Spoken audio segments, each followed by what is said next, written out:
Your sister has been stolen from you. Your name,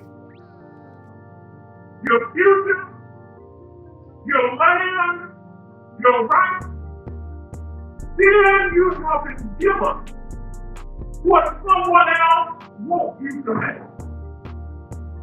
They taught you in school, in books that they made for you to learn from. We've been told that the first people who occupied America, the Native Americans, came here across the Bering Strait.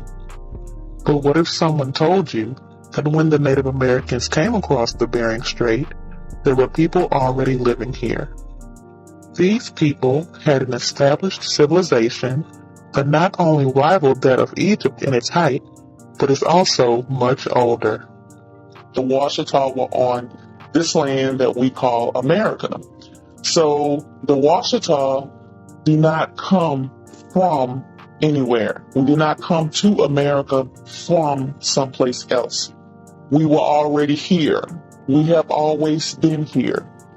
Back to the time when scientists called the land Pangea, when it was one piece. So we have always been on this land. I'm going to tell you about the original people not only around the world, the original people here in Louisiana, who are the oldest people on Earth. Did you know the guys are the oldest people on the planet right here in Louisiana?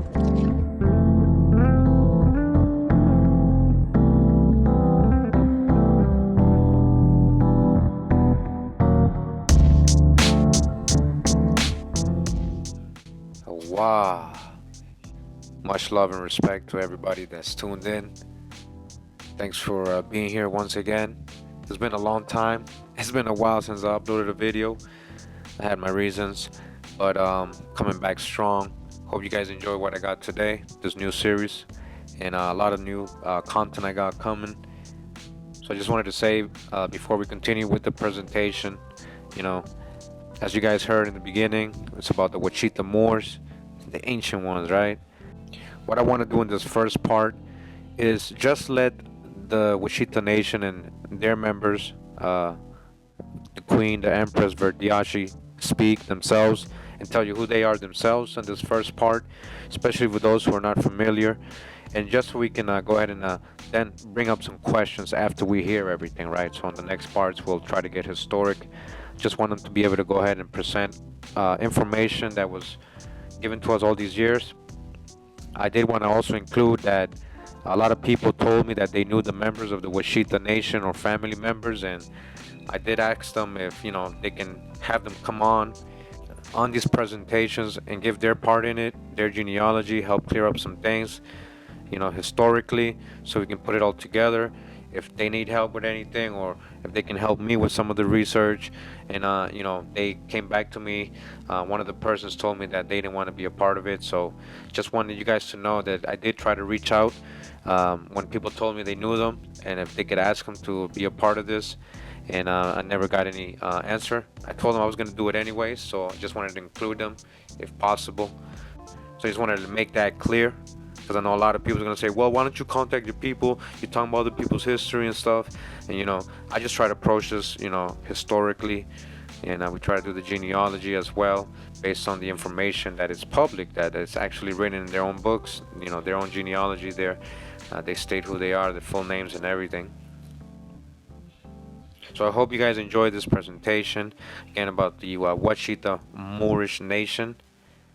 Alright, so we're gonna basically in this video, like I said, we're gonna discuss the Moorish Washita history. One of the main sources a lot of people send me is this book right here. They've been sending me this book for the longest time. I've read the book, and so I wanted to give you my opinion on it. I want to be able to go ahead and see if we can prove what's in it, not just to prove it just because we just want to prove somebody right or wrong, but it's just so we can have a true history, an accurate story, something we could actually look up, with historical documents, genealogy maybe, primary sources from that time, what they're saying, So, what is truth? What part is conjecture? What part is doctrine? What part is Nubian? What part is scripture, Old Testament writing? What part is actual historical information you can look up? So that's what we're going to try to break down. Again, this ain't to try to make, to go at anybody or any people, any nation or any organization. It's just so we can try to get a clear understanding of it if we can. And this book is called Return of the Ancient Ones. All right. The true history uncovered of the Washita de Dugahmodian Empire, Empress Verdiacee of the Black Washita Empire. It says here the state of Louisiana was originally stolen and illegally sold as the Louisiana Purchase.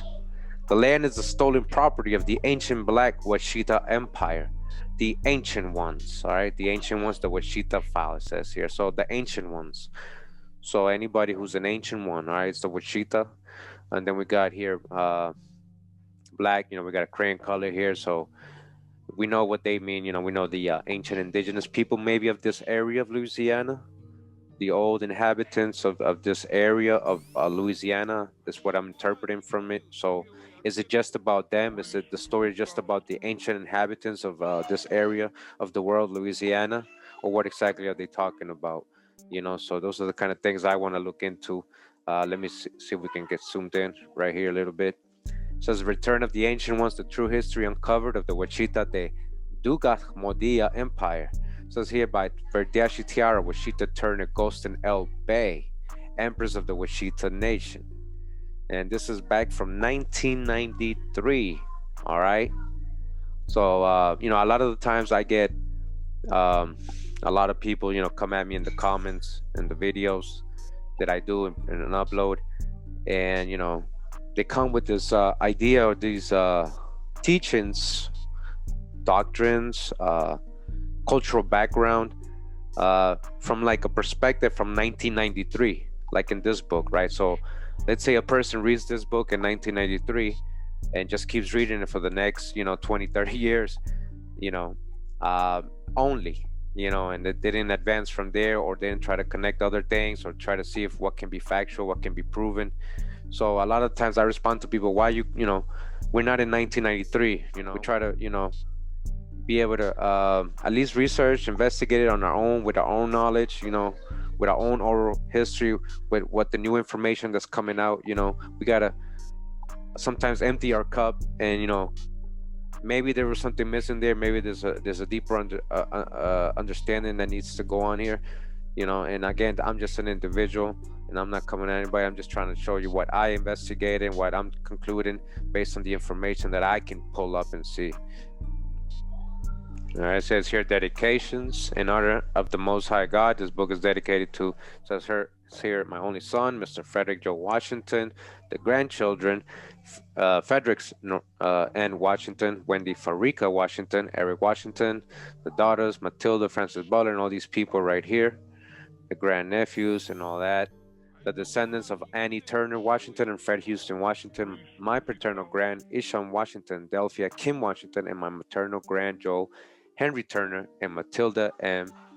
Turner. All right, so they have their genealogy, their whole history here, all right, mapped out for them. All right, so here we are on ancestry.com. This is where you can basically create and build family trees, and I've been getting pretty good at this. I went ahead and if you have enough information, this is all public information.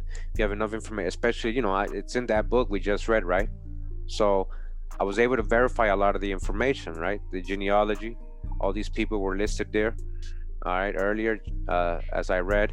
So we got the Gustins, and we got Verdiacee, Empress Verdiacee right here, Gustin, right? And so this is the Gustin line a little bit, and we ain't done. And then we got the her line, and we keep going, all right, to the Turners, and we have Isham Washington and Delphi Kim's here as it was listed there again. All right, so we are investigating, and we are seeing the records so far, the close relatives. So we're trying to have a correct genealogy, correct history. All right, so we're here on chapter 2. It says here, finding the missing link. This is when it starts talking about the history and stuff. This is what we're interested, you know. Now it says here, no, it is not given to mankind to tell the whole truth without polishing it up a bit, to get the sound effect that suits his lying fancy, to mislead his readers. There lie spells, Washita, Washita. The Washita Nation are a black, so that's a crayon color, right? We're a black, bushy-headed people, a bushy-headed people like Solomon, who was black.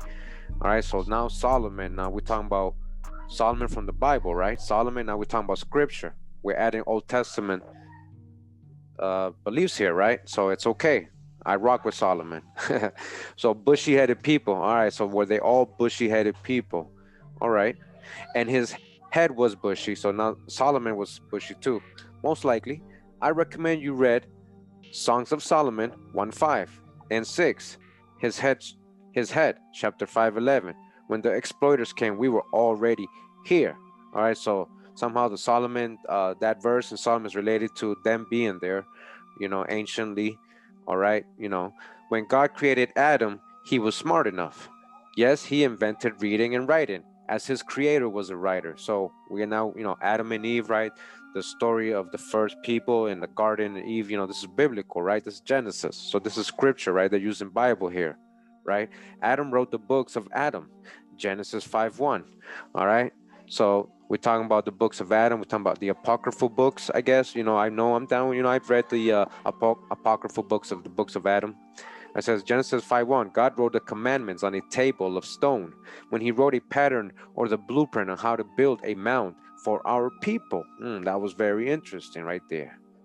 All right, so now we're talking about Moses. All right, and we're talking about commandments, the 10 commandments, keeping the code. We're talking about keeping the code. This is all Old Testament, right? The Torah, right? Scripture. So we're using scripture, right? Just want to be clear, we're using scripture right now as the source of the start of the history, right? So now the mounds, all right, now that makes sense to me, the mounds, because I know that in the scripture, since we're using scripture, I know that the Israelites and many other people built on top of high places. They built their temples and stuff in high places. That could be a mound. The mounds built by God's blueprint is right here in the Washita of Dugach Modia, Exodus 20:26. Back in the book of the from the Empress Verdiacee, when she wrote back in 1993, published at least, it says here now, little Sig, half-starved Diego, couldn't by no means pilot a ship. So remember, they were just talking about her ancestry, and then chapter 2, finding the missing link, right? We just left this.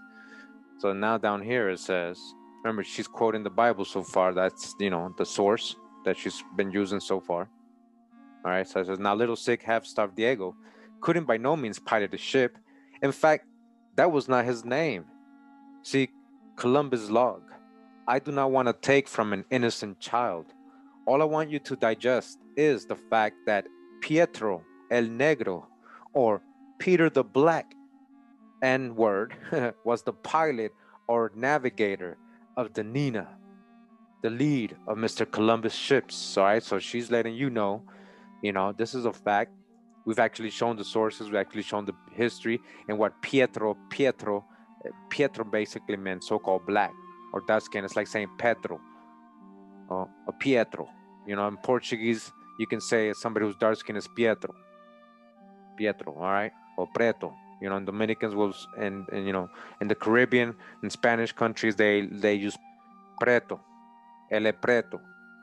So we have a Moorish, possibly Sephardic Jewish or Muslim, Morisco crypto Jew, captaining, navigating the ship, all right? Just like, and we know that's more accurate history. We know that these were the people who were navigating the oceans, right? A lot of these people from Spain and Portugal, who were the navigators, the pirates, the captains, conquistadors, all right? That is why the word, the N, doesn't bother me, she says. I take one G out and I have Niger. The missing link has always been here. Black, all right? So-called black. So what does all this mean? What is the missing link? All men came from black. pair, from a black pair, all right, black. However, the most educated would rather teach a lie, that he came from a monkey, all right, without explaining who made the monkey. The white lies about the missing link stinks, all right. So yeah, definitely, I don't come from a monkey, all right. Definitely, that Darwinism stuff, I don't subscribe to that. So we can agree on that, all right. What Columbus did find was a city of black people who fed him and gave him gifts, all right. Crayon-colored people, right. Copper-colored tribes of America, gold and cotton cloth. Because when the Columbus actually got here, he describes the natives, right? Very similar to the Canary Islanders. Gold and cotton cloth, which they, the blacks, had manufactured. I can imagine his surprise, all right? What in the world is that skating across that water? A big fish? A skiff or what? That must have been the question.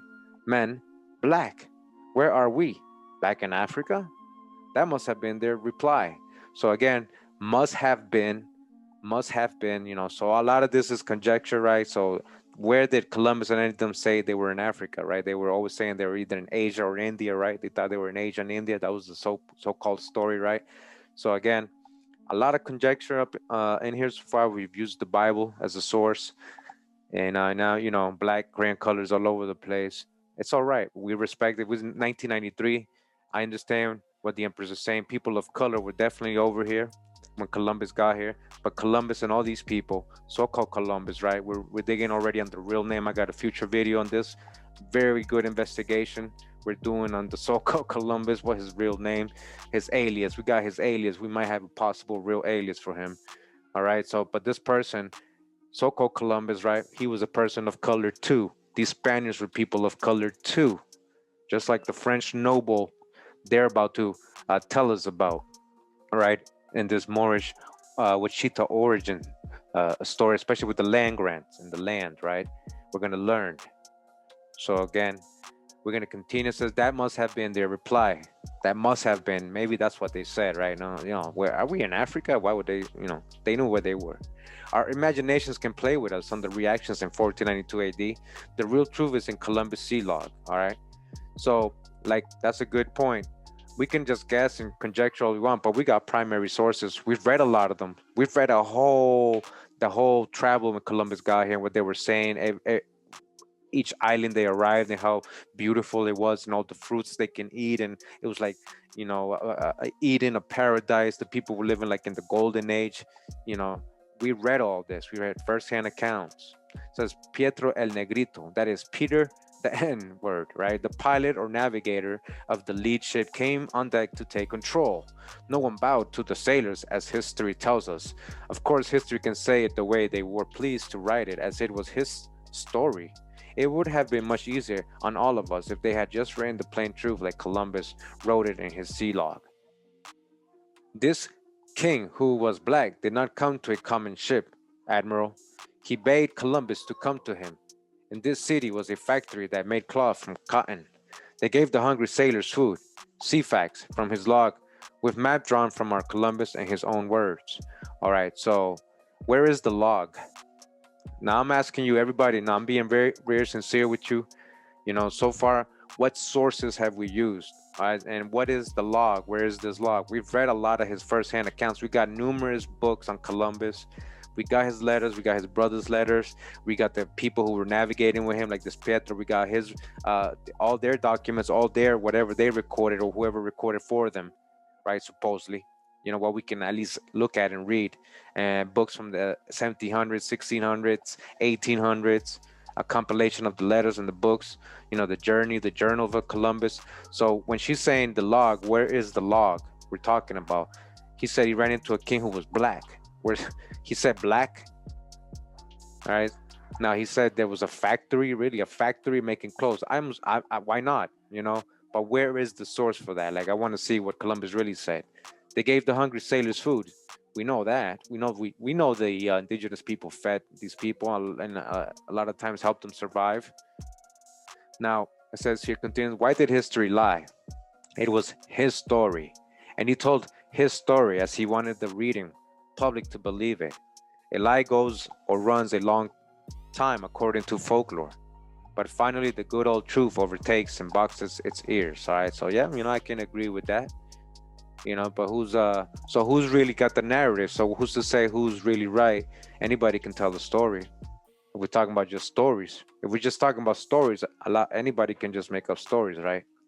But we're not talking about stories, right? We're trying to get factual here. It says the truth is the real missing link in his story, taught to our children, black and white. When the truth is left out, history becomes a lie, a whitewash lie. That is where the statement "little white lies" came from. His story, his lies. The missing link is the discovery of America by Mr. Christopher Columbus. This discovery is filled so full of lies. If you would try to eliminate some of the lies, there would be no discovery to read about. The links have been left out of the chain of discoveries to make a sound effect that makes good reading. A white lie does not make it a righteous lie. The white lie is worse than all black lies that have ever been told. So now we got lies in crayon colors too. This lie is a white man's lie, his story. The white woman was not written then. They were not allowed to sell or discover then. Mr. Columbus was not a stranger to so now looking back at history, has everything really been about the white man hiding everything, or just the whitewashing? Yeah, we got heavy whitewashing, definitely. But that could have happened a lot more reason, but we do have a lot of heavy whitewashing, but a lot, again, these people we thought were white. I'm sure at this time she was writing like all these people, Christopher Columbus and all these Spaniards and all these Portuguese and all these Irish and all these Scottish and English, Dutch, Germans. I'm sure she thought they were all white. Continuing, it says, Mr. Columbus was not a stranger to black men. He was from Spain, and he got his knowledge of the sea from black men. All right, so now we can correlate this, right? We know Spain and Portugal was Iberia. We know, these were where he left from, the ports he left from. We know these were Moorish towns, Moorish ports that they left from. We know that the captains and the navigators, these were Moorish people, Sephardic people of color, Sephardic Jews and Moorish people, Muslims, cryptos, new Christians, right? They were calling themselves Catholics. They were cryptos. And you know how she's calling black men, but Columbus was also a person of color. The Black Moors had ruled Spain for 900 years prior to 1492. So 900 years, right? Spain and Portugal, right? And you think in 900 years they didn't multiply? How do we multiply today, just in our own little personal families? Now imagine for 900 years. Prosperous. A lot of families, very wealthy, prospering, multiplying. And you know what she calls so-called Black Moors, multiplying in Spain. It says the admiral on the lead ship was Pietro el Negrito, or Mr. Peter, the N-word, as he was called even then. That is the reason why the word does not rock my boat. Even a stupid person would know that a little sick boy named Diego did not navigate the lead ship. He was undernourished. He had no mother. Forever on the go, half starved and looking for someone to finance his father's voyage. They had no money. Diego's first attempt to pilot would have led to mutiny. It was Pietro who found them half starved and fed them. In the next few minutes, we'll tell you about a very old and ancient people, the first Americans, the Washitaw de Mound. Although it is known by archaeologists, historians, and anthropologists that an old and ancient people occupied this land before the American Indian, up until recently, not much effort has been made to educate the general public of this fact.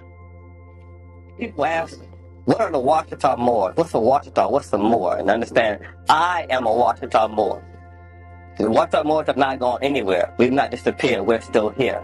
It's part of American history that most people want to talk about, but beyond just American history, the Washitaw, we have our own history.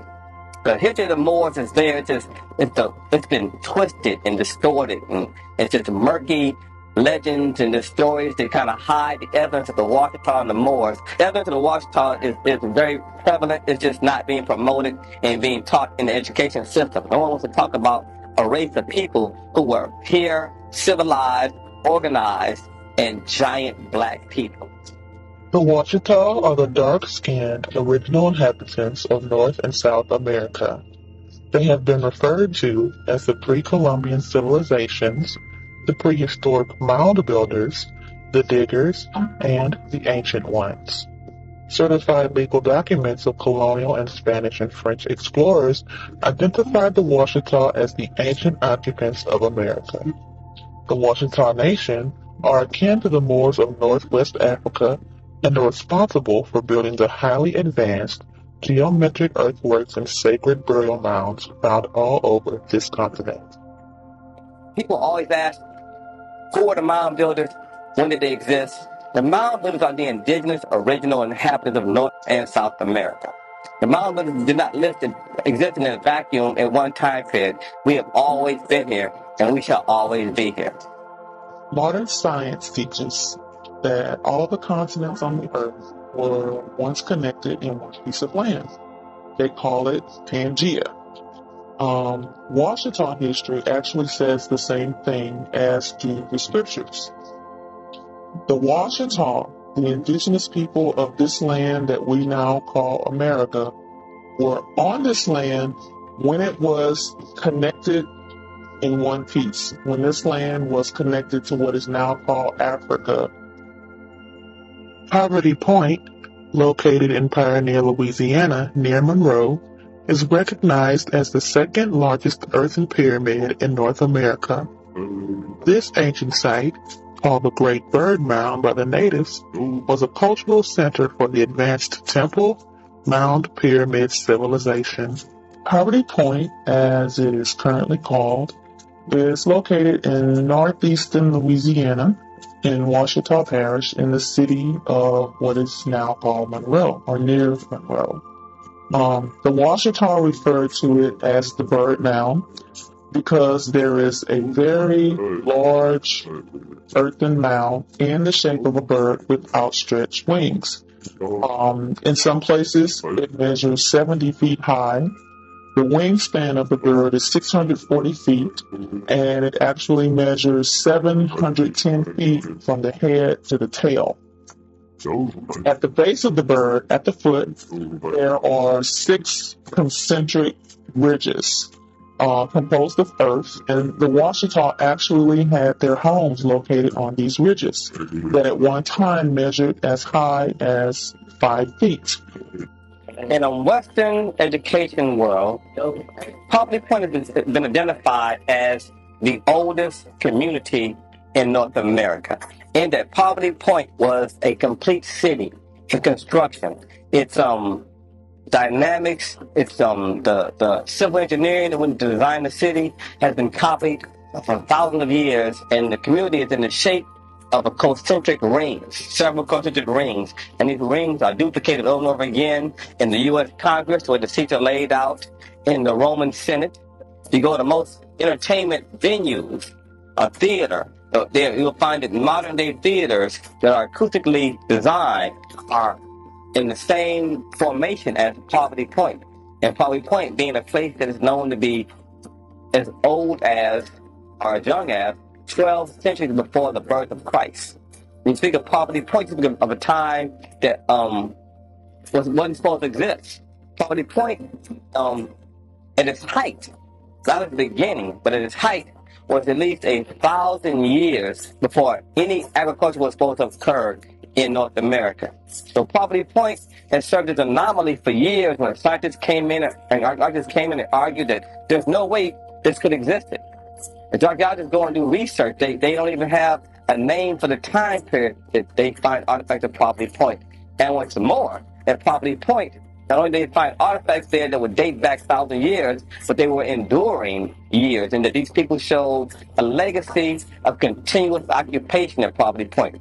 In that, I mean that they would do research and they would dig down 1 foot, and they might find something that was 4,000 years old. Few more inches, find something 5,000 years old. Further down, 6,000 years old. So here you have evidence of a legacy of continuous occupation. A commonly known place right here in Baton Rouge, the Indian Mounds on LSU campus, is actually a Washita site that predates Poverty Point. We know that history has taught us in Western culture that Indians were a group of hunter-gatherers who supposedly came across the Bering Straits about 12,000 years ago and inhabited North America. And I'm here today to tell you that the mounds are not the product of an Indian culture. They're the product of the indigenous people, the original mound building, pyramid building, woolly head, black people. Here today at LSU, we'd explore some of the common history and mythology about the origin of the original civilizations in North America. Here the sign reads, hunter-gatherers built these two mounds 5,000 years ago. It goes on to read, they are older than the great Egyptian pyramids and predate Poverty Point, long believed to have been the oldest earthen mounds in North America. So here we have evidence once again of slight contradiction, but it's good because it says they are pyramids and predate the Egyptian pyramids in Egypt. Okay, before it's over, bring it right home to Baton Rouge, okay, and show you some of the oldest people on the planet right here. Okay, so right now, who do you know are the oldest people on the planet? Who was that? Who? Adam and Eve?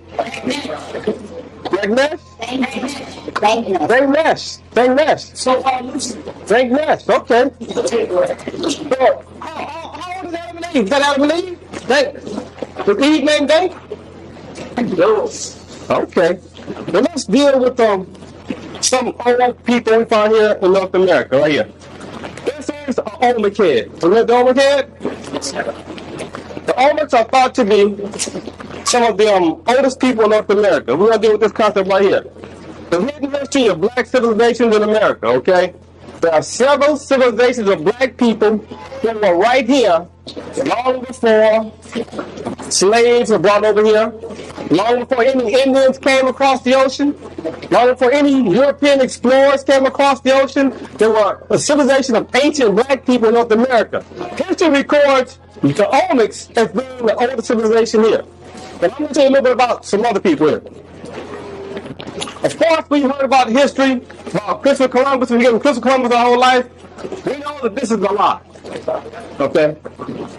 There are several books about this. I'm going to discuss Christopher Columbus. This is not true. Okay? One thing is not true. Let's go on.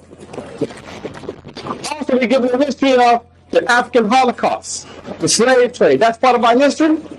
The slave trade is not our history. We did not do the slave trade. We were victims of the slave trade. The slave trade is the history of Europeans, people from up here, exploiting people down here. Okay? These people up here came out of the Ice Age and began to colonize these people and take all of our resources. Okay? Then you have the continent of Africa. The continent of Africa is the only continent on the planet that is set into the soil, into the ground. All of the continents, South America, North America, Australia, Greenland, and all these continents drift. Africa is set in the ground. Okay? Next. This is the way it was at the beginning of time. All these are once connected. Can you see how South America fits perfectly into Africa? You have right here North America and Africa fitting together. My grandmother in California talked about we ain't come from Africa. My grandmother was 6'3" woman, long hair. She came from what they call the territory, Oklahoma. She always talked about we was more than that. We was more than just African. We was more than just slaves. Okay, go next. Next, one more time. My grandma took the time when the planet was called Mu. Today you hear European accounts of Lemuria, Atlantis, all these lost civilizations. We don't know who they were. These people disappeared. Next. And of course we have Africa. Next. An ancient word for Africa, a Moorish word, is a Maison. Next. A Kurimeo is the indigenous name for the continent we know as Africa. This is the name long before any European named Africa Sipicanus renamed our continent. Here you have Egypt. Egypt is a Greek word. Egypt is a Greek word. We say a Greek word because if you've gone to school, you'll learn that the Greeks were the first civilization recognized in Europe. Up here, okay? Go ahead, next. Ultimately, you'll find that the very first people, Great West, the oldest one on the planet, 3.1 million years old. 3.1 million. This might be a problem for some people because I grew up in the church I was talking about Adam and Eve being the first people on the planet. Adam and Eve, if you listen to any geological scholar, religious scholar, they'll tell you Adam and Eve was roughly 6 or 7,000 years old. 6 or 7,000 years old, then we have a black woman, 3.1 years old, okay? And I guarantee you she had a mother and a father also. And of course you have Europe. Europe is one of the newest cultures on the planet, okay? When we talk about Europe, we talk about the Caucasians, and we'll talk oftentimes right here, this is where Iraq and Iran is, okay? But do a little bit of geography for people who are not up in the geography. Iraq and Iran are right here. We're taught that this is the cradle of civilization. Mesopotamia, the Tigris-Euphrates rivers, okay? Now we know that the people here were here for thousands of years. Ancient Egypt, ancient Kemet, Tammeri. We have our ancient ancestors tell us that the oldest people in the planet came to our zenith in Egypt. We actually began down here because we began the Nile River, the foot of the mountain of Mound, which is called Mount Kilimanjaro. So understand, the oldest people on the planet come from here, and if you're black or white, you're African American in America, okay? All the people on the planet started here. So understand the time when the world was like this. Next. The Washitaw people. Who are the Washitaw people? The Washitaw people are some of the oldest people on the planet. We were here in North America, next, right here, before the continents drifted apart. Understand, all these people right here, all this land here was once one landmass. People here did not need a boat to go over here. In history, we're taught constantly that somebody had to get a boat and go from over here to over there. The world is flat. Understand that at one point you didn't have to catch the boat and go across over here. Next. The Washita here, when the earth was called Mu, next. And when the people were called Moors, okay? Moors. So there they said the word Moor, they spell it with 2 O's, Moor. It comes from the Latin word Moor, M-A-U-R-O, Maro, Maro. Is a word simply means black people. A lot of people want to argue they want to be black, Negro, all these different names. And ultimately, Negro is what? A Spanish word for what?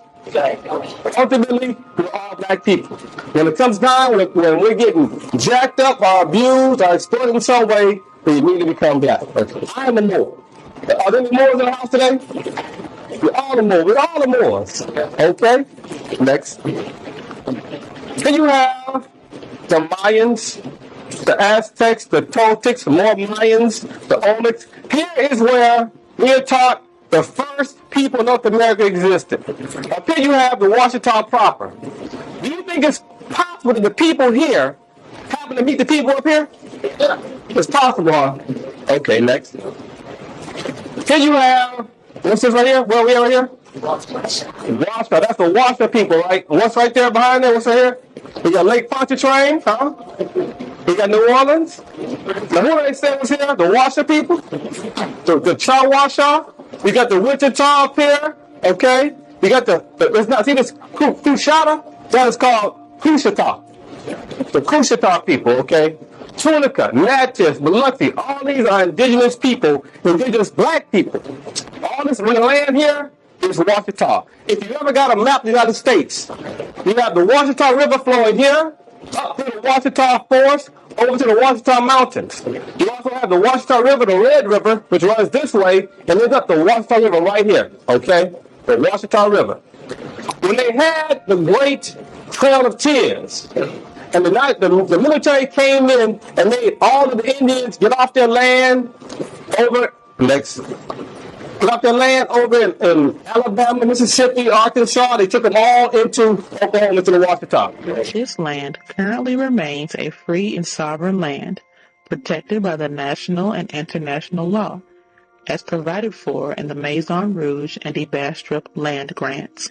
Her Highness Verdiacee Tiari Washitaw Turner Gostin L. Bay, the current reigning Empress of the Washita de Mound. The Washitaw Turner family waged a very long legal battle in the American courts to secure the Washita land protected by the grants. Many of us, as we learn our identity, who we are fully embracing that knowledge and also acting upon that knowledge, acting to actually come together again as a cohesive group of people, as a nation, and regain ownership of our land.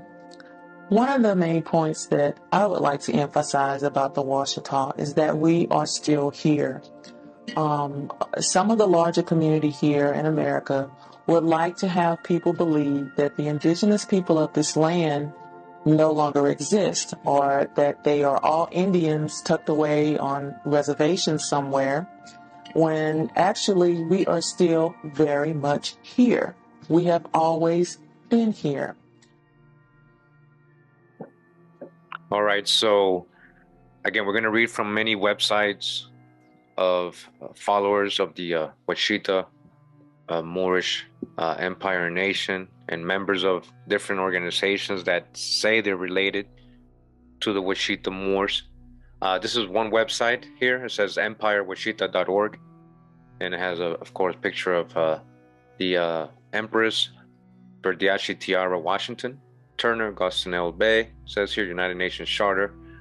Okay. Now we're gonna read here. Again, we gotta touch the hijack. We're just gonna go over this information, and we're just gonna see what they're saying. All right. Who are the Washita according to their own words? It says Her Highness Divine Empress Wendy Farika Washita is the current reigning Empress of the Washita de Duc da Moindia Empire and leader of the Imperial Washita de Duc da Moindia Nation. She is the legal heir to the Maison Rouge land grant that were skillfully willed to her great-great-great-grandfather, Henry Turner, son of the Marquis de Maison Rouge.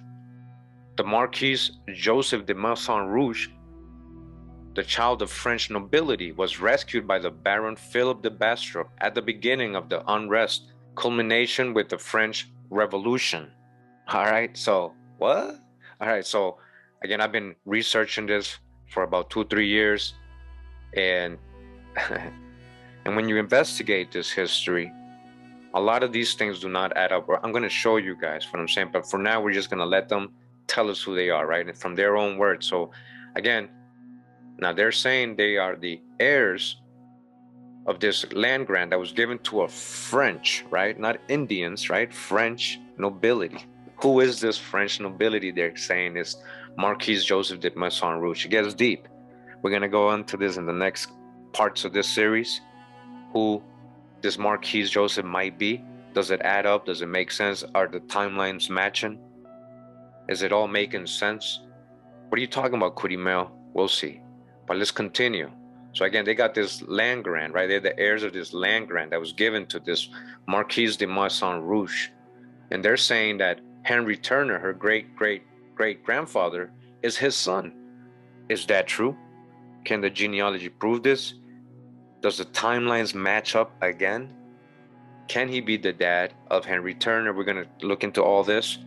It says here, Henry Turner is the child of the Marquis de Maison Rouge by an imperial Washa woman. All right, so now we got a tribe, the Washa. That's a real tribe, the Washa, the Washo. So they're saying that this French nobility, Joseph de Maison Rouge, Marquis, right? The Marquis married, made a treaty, a marriage with this imperial or queen, right? From the Washa tribe. Says here, her name is Her Highness Saint Cyr El Ajimaraya. All right, that's her name, it says here.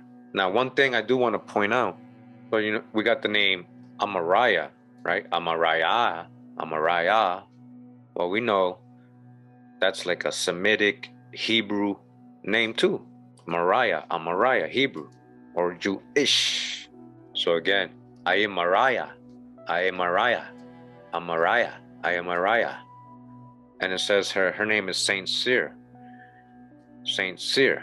You know that Saint Cyr is coming from France and Canada. I'm going to show you guys. It says here Saint Cyr refers to the popular child saint, Saint Kidiku's Syriacus, whose following was strong in France because of relics were brought back from Antioch by the 4th century bishop Saint Amator of Auxerre, Saint Cyr.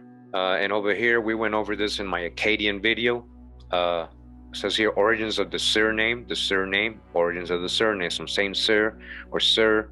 As you can see here, the different variants of the surname. Let me just zoom in a little bit. You guys can see it. Cyr, all right. It says the name Cyr appears to have denoted a location, one who comes from Saint Cyr, along with an association with the Greek and French, meaning descendants of Cyr, a teacher, and one who appears lordly, Saint Cyr. Variations in spelling the same original surname seems common, all right? So this is different ways too. The family name Cyr is one of the oldest Norman French names, Normans, and comes from the borders of Normandy and Brittany. It is recorded in history back to the years 1000 AD and seems to be associated with the ancient family of William of Montcox, the ancient lords of Mars and counts of Nevers, Mars. The Cyrs of Saint Cyrs were chief tenants of the Montcox counts and held land around the church of Saint Cyrs, the Nevers. It is there in Brittany that Cyr or Cyri, coat of arms, is registered. All right, the Cyr family name arrived in North America continent of Acadia, Acadians via Pierre Cyr. All right, where did the Acadians end up? And became known as Cajuns, right? And Louisiana, right? It says here, Cajun family. So again, Marquis de Maison Rouge, this French noble, married a Washitaw woman who we're going to see her name actually is Saint Cyr. She has that in her name, Saint Cyr Amariah Hebrew, Saint Cyr, Akkadian. She was also referenced as Cajun. We're going to see that later on from themselves, from the Washita followers. Continues, says the discovery of her Egyptian-like coffin is recounted in Return of the Ancient Ones. All right, so they're saying they found her coffin and it looked like an Egyptian queen. Now we know the true old world is over here, so definitely something we could agree upon. And if she is half native, yes, definitely I can see her being possibly, half and half Akkadian, half indigenous. The Acadians, as we know, were by law, they were recommended to marry indigenous women over in Canada. They were doing it with the Metis and Abenaki women. And when they came down to Louisiana area, Mississippi, they said to take on Choctaw wives. This was a part of their history. Now, in this case, this French noble apparently married this Amariah Saint Cyr, who does have Washa, most likely genealogy in her blood as the empress or princess there or queen. So it'd be very interesting to be able to go ahead and find this coffin that they're talking about, right? After the Marquis' death, Henry Turner began recovering the titles to all of the land and rights granted under his father's name, including the Maison Rouge grant, the de Bastrop grant, and the Crozat grant. All right, so, all right, we're right now just listening to the followers of the Washitaw Muurs and members. So we're gonna go ahead and verify all this information. We're gonna get into the actual historic grants, the court cases and everything. We're gonna get into all that in the next parts. So again, in this part, we're just going over the information that they've been providing us all these years, what they information that they've been teaching their followers and members about their history. It says here, one of the old empresses, Delphi Kim Washington, Washita, lived during the turbulent years immediately following the legal recovery of part of the land in 1848. She experienced the violent assaults waged upon the Washita, Washingtons, and Tunica Turners to steal the land. All right. Empress Delphi Kim is the key to the research conducted by our previous empress.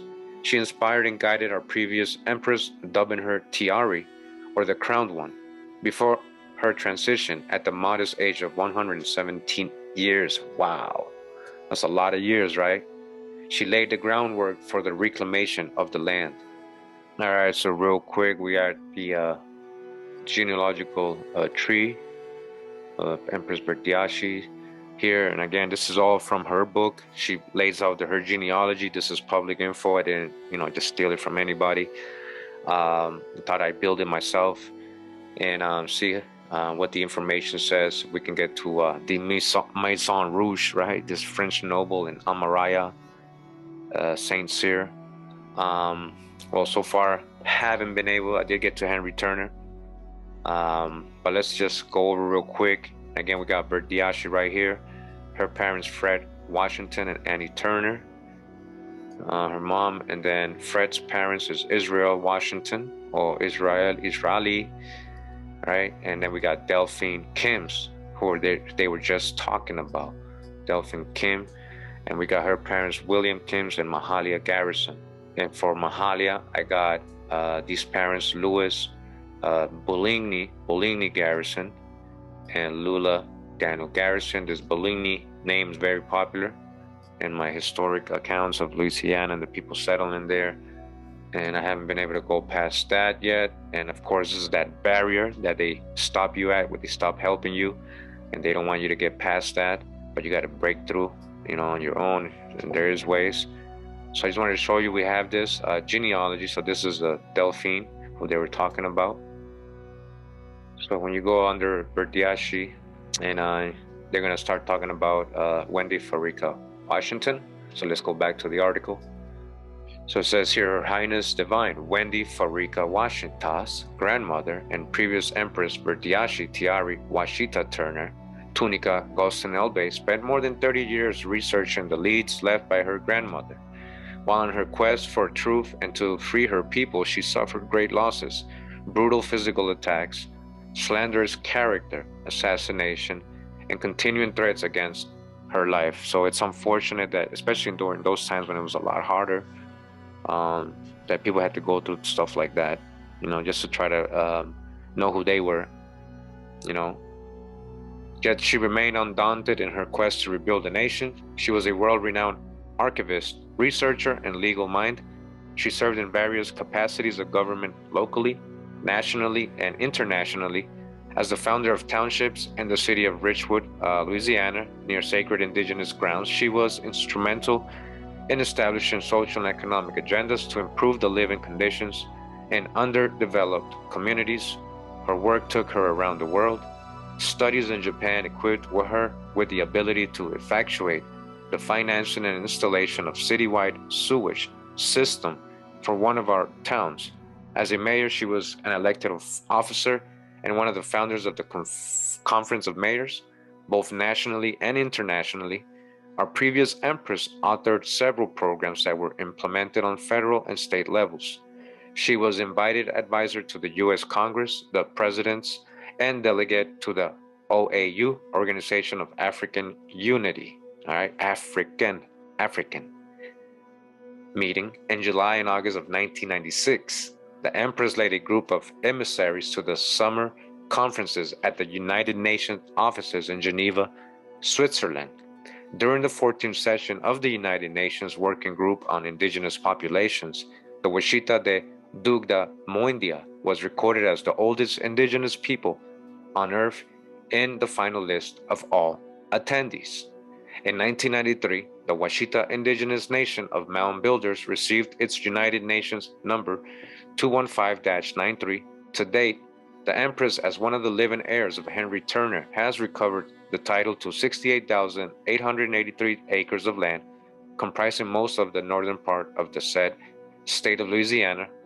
Our past Empress endured the effects of an ischemic stroke in June 2001. She made her transition to her spiritual form April 19, 2014, near Los Angeles, California. This is in case you want to contact them, all right? But I just wanted to read this so you guys can have a background of what, the members and followers of Verdiacee are saying, themselves, all right? To the young lady sitting in front, who was the first president of the United States? That's what they told you. But John Hanson was the first president of the United States of America. George Washington was a general. Someone had to make him a general. John Hanson made George Washington a general. If you celebrate 1776,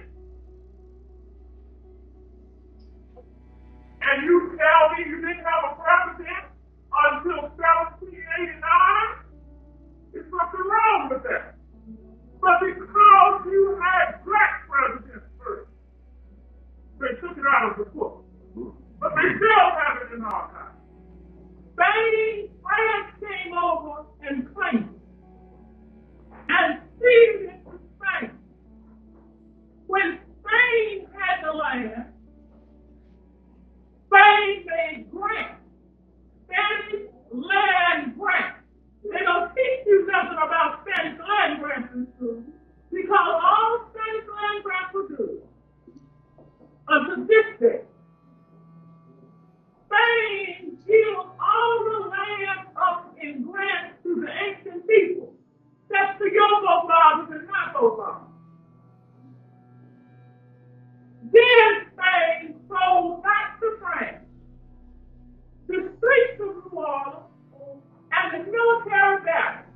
Now that's what's on the Louisiana Purchase Agreement. That's what's on the deed.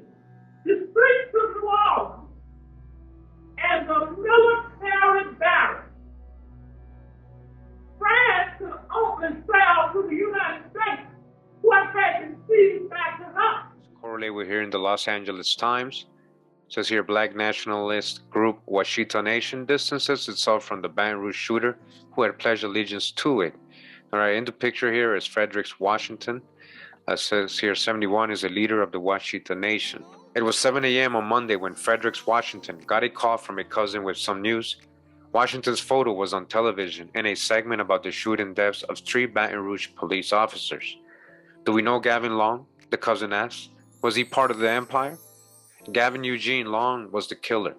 The empire was the Washita Nation, an indigenous black group that claims ownership over vast swaths of the United States and Canada, and of which Washington is a top leader. In May 2015 in Jackson County, Missouri, Long filed court papers declaring allegiance to the group, which had been monitored by the FBI and tied to sovereign citizen movements. I don't even want to say his name, Washington said Tuesday in an interview from his apartment in San Pedro. He's not one of us. Washington, a 71-year-old retired oil refinery worker, said the group has several hundred members, many of them his own relatives, spread across the United States. His formal title is Imperial Royal Throne Dauphin, all right? I want you guys to pay attention to this title, all right? And Dauphin, who was the Dauphins in history? We're talking about the French nobility, the Dauphin, the child, the heir. Though the Anti-Defamation League considers the Washita Nation an extremist movement, Washington denied that his organization is a hate group or that it espouses violence. Black lives matter, blue lives matter, Washington said. I'm a humanitarian. All lives matter to me. This guy didn't just kill white people, he killed a black cop. So how can he be related to us? Long, who was shot dead by police after his attack Sunday, left a trail of websites, social media posts, and videos documenting his support of black separatist movements, hatred of white people, increasing anger at police shootings of black Americans. All right, so dodge the hijack, how they write in this article, you know. Investigators have not tied the Washita Nation to the shooting, but Long's attack has brought unwanted attention to the group, which Washington said prefers to operate quietly. You can't stop a person from using the name Washita. All right, pay attention to this part, what Verdiacee's son is saying. All right, you can't stop people from using the name Washita, he said. It's just freedom of speech. In his living room, a painting of the black, red, yellow, and green Washita flag hangs above displays of Alice Walker's novel, The Color Purple. At a desk, he keeps laminated copies of newspaper articles about his idol, President Obama. The group was founded in the early 1990s by Washington's mother, a former small-town Louisiana mayor, who changed her name to Verdiacee Tiari Washita Turner Gostinell Bay as she developed more Afrocentric views. She went frequently to Detroit, mixing with Nation of Islam leaders, and was influenced by Black Power movements, her son said. All right? With who? With Nation of Islam leaders. She was meeting and what? Black Power movements. All right? This is back in the days, right? Black Power. This is her son saying, not me, her son. The group's members believe they are descendants of Moorish Africans who lived on the North American continent tens of thousands of years before white Europeans, all right? Shout out to Top Cats, because basically the same thing. Like he said, the Abels are the people, you know, just the Moorish Africans, as it says here. This is what, from their own words, they believe they're Moorish Africans who lived on the North American continent 10,000s of years. They're still Pan-Africans. They're talking about Pangea and all that. You know, we saw the video in the beginning. All right, we're gonna get to all this. All right, we're just gonna keep reading for now. This is, you know, information, so people don't know this group. This is just some information that's out here. But I wanted you guys to hear what her son is saying. El Bey, who died 2 years ago, wrote a book on the Ancient Ones, as they are called, and traveled the country to give speeches promoting the idea that the land sold by France to the United States in 1803 in the Louisiana Purchase was fraudulently obtained and actually belonged to her. They're talking about Verdiacee. So we're going to go over all this history, right, in the next parts of this series. Again, just stay tuned. So this is the claims, right? The claims have been rebuked by government officials, and in 2000, the FBI raided El Bey's compound in Louisiana on suspicion of fraud and tax evasion. I haven't paid taxes in years, El Bey said to reporters at the time. And why should I? This is my land. I'm not someone who calls herself an empress or who says she's an empress. I am an empress. All right, so, you know, and she most likely does have the bloodline, you know, the indigenous part. But they're claiming the Maison, Rouge, and Henry Turner being his son. That's the French nobility part too. All right, so yeah, we're talking about an empress and both sides, I guess. And but does it, the land and the treaty, the land grants, what was the stipulations behind those? We're gonna take a look at all that stuff. Was it really for Marquis, Maison Rouge, and is Henry really his son? How do they relate? We're gonna check all of that, all right, in the next parts. Washington said that after the raid, he instructed members to start paying taxes, and the group stopped illegally issuing items such as Washitaw Nation license plates and passports. All right, that wasn't working. They had to stop doing that. But a few people claiming to be Washita members have since been arrested for fraud, tax evasion, and squatting. Washington, who moved to Southern California 4 decades ago, said the group's only aim today is to reclaim thousands of acres of land in Louisiana.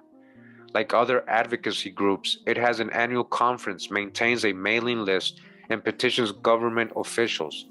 At one point, it was also a registered nonprofit in Louisiana. The documents long filed in 2015 amount to meaningless paperwork, but are customary among sovereign citizens groups that launch wars on paper as a form of rebellion against the government, according to Ryan Lenz of the Southern Poverty Law Center. Since the death of Washington's mother, splinter Washita groups have grown around the country. Each claims to be the true heir to her organization. This is a claims, people saying, oh, I am the true heir of Verdiacee, of the Empress, of the land grants. We're going to read all this.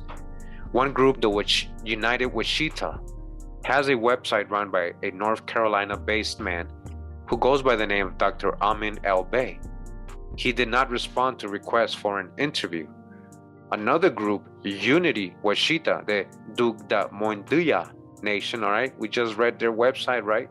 Dugda Moindia. We're going to read another website of theirs, based in Atlanta, was also unreachable, all right? They're not related or associated with the Washingtons, Verdiacee's family. Washington and William McRae, a cousin who lives in New Jersey, called those groups frauds, all right? Frauds, who the Unity Washita, the Dugda Moindaya, all right?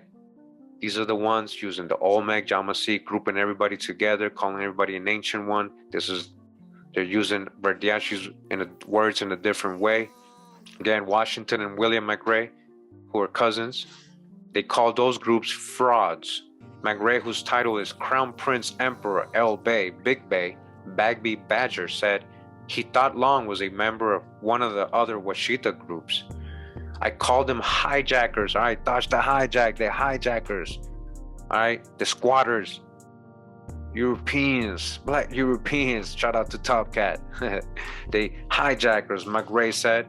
If you're not affiliated with something and you're doing something that you're not supposed to be doing, that means you're taking something and you're using it for your own cause, for your personal gain. Though they are not tied to Washington's group, Some people who consider themselves sovereign citizens of Moorish origin have carried out a string of criminal attacks and plots. J.J. McNabb, a fellow of the George Washington University Center for Cyber and Homeland Security who tracks sovereign citizen groups, has counted 18 instances since 2000 of Moorish sovereigns committing extremist violence and plots ranging from traffic stops, shootouts, and prison escapes to rape and child molestation. Wow. All right, so again, we got to dodge the hijack. They're trying to paint a bad picture. We know good brothers in the Moorish Science Temple and the Moorish teachings, but there is unfortunate bad people everywhere, right? That they use and abuse things, and they use people's names, and they use organization, and use certain benefits for their own cause and for sometimes illegal activities, right? All right, so again, we're going to continue reading more of information coming from the Washita members themselves, or the ones who call themselves part of the Washita Moor Nation. This is just another website here. ISU, this is a place, I guess, where you can upload like PDFs and stuff, and kind of have people be able to see and read them online and navigate through them. This particular PDF, in regards to what we're talking about today, it says here, Unity Washita de Dugda Moindia Moor Nation. Okay, so real quick, let's not forget we just read, right, in Los Angeles Times, what did Frederick Washington, the son of Verdiacee, say? He said, there's another group, right? The Unity Washita de Dugna Moindia Nation, based in Atlanta, right? Washington and William McCrae, a cousin who lives in Jersey, called those groups frauds. Not me, all right? It's Verdiacee's son himself calling them frauds. I call them hijackers, says McCrae. Hijackers, all right? I'm not the one saying that. Let's go back. But let's read what they're saying, because this is what people assume represents all of the Washita Nation. And again, we got Mr. Washington saying these are frauds. So now a lot of the stuff here has nothing to do with Washita. It's just common knowledge from the United Nations. Articles you can go read, that works applies to many different peoples, not just Washitaw Muurs, right? But let's read what it says here. It says, Royal House of Tunica, private royal society, Southeast Territory. Do you have indigenous ancestry? Most people in the Americas do. You may belong to the oldest indigenous people and sovereign nation on the planet. Look into it. The United Nations is looking for us and solemnly proclaims the following United Nations Declaration on Rights of Indigenous Peoples. Okay, so again, these are articles in the drip and all that. And you do have the right to self-identify. Things like that you should know for sure. So again, that's not exclusive to just Washitaw Moors, right? It says here in Article 3, Indigenous peoples have the right to self-determination. By virtue of that right, they freely determine their political status and freely pursue their economic, social, and cultural development, all right? And we can kind of agree to that, right? So it sounds good. It sounds good, definitely. Oh, this must be true, everything, Now let's read a little bit more of what it says here. Again, we got to dodge the hijack. Again, we're using their sources. This says it was published on March 14, 2009. Okay, 2009. And what I'm trying to point out is here, the point is that since 2009, or even since 1993, they're still using the same kind of philosophy and doctrine and history and misconceptions a lot of the time, and generalizations, and a lot of it Moorish, Nawabian. But again, we're just getting it from them. We're going to read what they're saying for now. Again, we're going to do further parts of this and try to be able to verify all this information. We're going to read once again. Let me just zoom in. All right, so we're going to try to read this. I got to zoom in all the way to, we're going to read down this paragraph first, over here on the left. It says the Washita Empire has a legacy of over 100,000 years. 100,000 years of rulership by empresses. Her Majestic Highness Verdiacee Tiara, Washita Turner, Tunica, Gostin El Bey is the reigning empress of the Washita Moor Nation She is the legal heir to the Maison Rouge land grant. Maison Rouge, I remember he's French. She's the heir to a French guy, literally. Land grants that were skillfully willed to her great-grandfather, Henry Turner, son of the Marquis Maison Rouge. All right? Are we able to link that? Are we able to find a historic Marquis Maison Rouge? Apart from legal documents, like I'm talking about birth certificate, who he really was, who his kids were, who he married, all this other stuff. The Marquis Joseph de Maison Rouge was the child of French nobility. All right, he was French, who was rescued by the Baron de Bastrop during the French Revolution. The King of Spain, uncle of the Maison Rouge, made the deal to transport his nephew to the New World for fear of his life. So again, if you guys don't understand what they're saying, in the King of Spain, you know, they were cousins to the ones that were in France in rulership, the king and queen there, King Louis. So they're literally saying that this is King Louis' son that he helped escape. All right, King Louis' son that supposedly died. So we're gonna get into this story deeply. We're gonna see all the historic information that is available out there regarding this mystery, if whether or not this Maison Rouge could really be the actual Dauphin or the child of King Louis that got murdered in the guillotine during the French Revolution. Now continuing, it says, while exiled here in Washita, the Duc de Mondia, the Marquis married into the imperial family of the Washita. Being a knight in the order of the religion of St. John, his marriage could never be accepted by the Roman Catholic Church. All right, so he was a knight, he was French, so he came over here, he was exiled. Remember that remember they said this was the nephew of the King of Spain. That means they're literally saying that's the son of King Louis, who came over here, married indigenous person, but they're calling the tribe here Washita. And I just want you guys to know that there was no tribe called Washita, the way they're spelling it here and the way they're using it in today's modern terms. All right, we're gonna go over the tribes that were there, the names. There is the Washa, there is the Wachita, but they were in a different area, the O-U-I. Eventually, where these Marquis de la Rouge settled, that area was eventually called Washita, or the Washita Valley River, or the Washita River Valley. All right, and that's where they settled. So being a knight in the order of the religion of St. John, his marriage could never be accepted by the Roman Catholics. So they said, oh, of course they're not gonna make this public. The Catholics ain't gonna advertise that he was married to an indigenous person. Henry Turner was a child of the Marquis de Maison Rouge and the Empress Ayamarella. After the Marquis' death, Henry Turner recovered all the titles to his father's land. All right, so that's deep.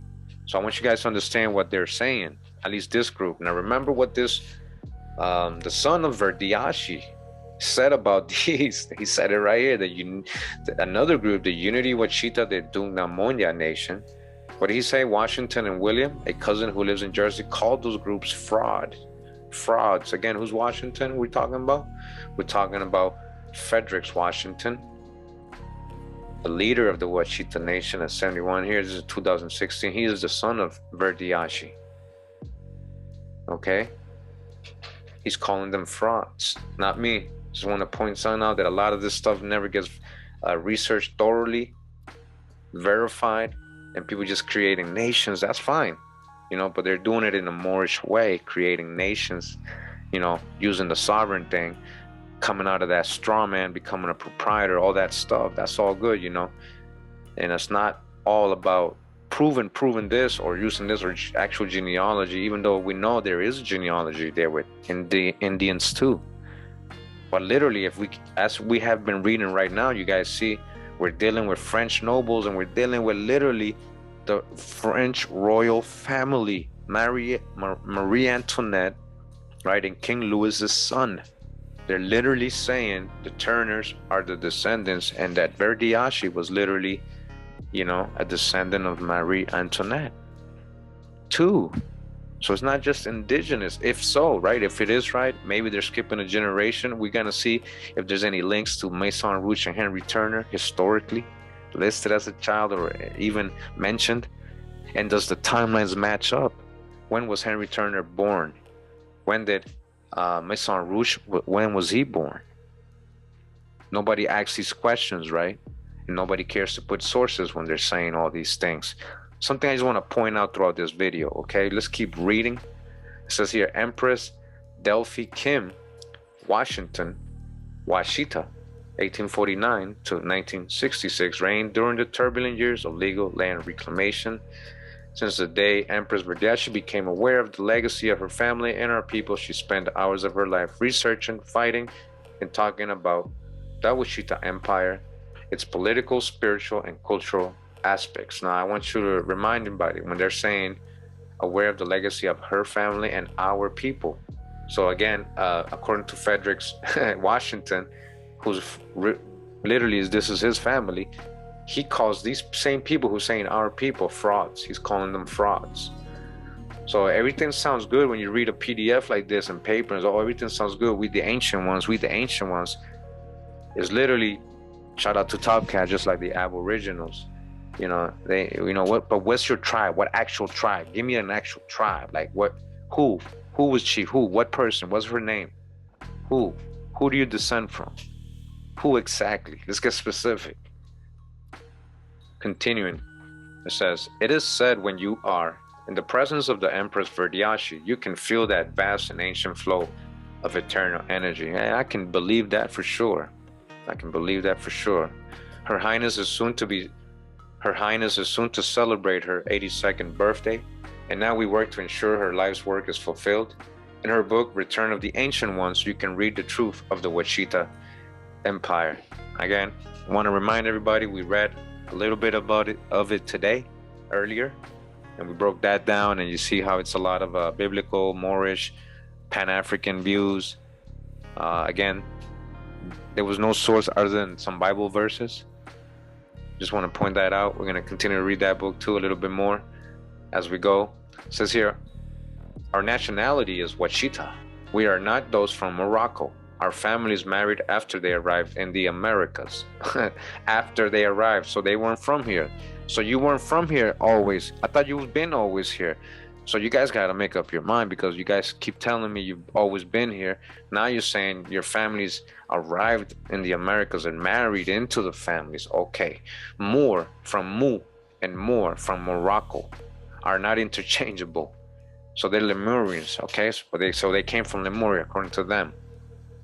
All of the land is the sacred trust of the original inhabitants, the Moors, before all treaty or land grants. So everything belonged to the Moors, all right?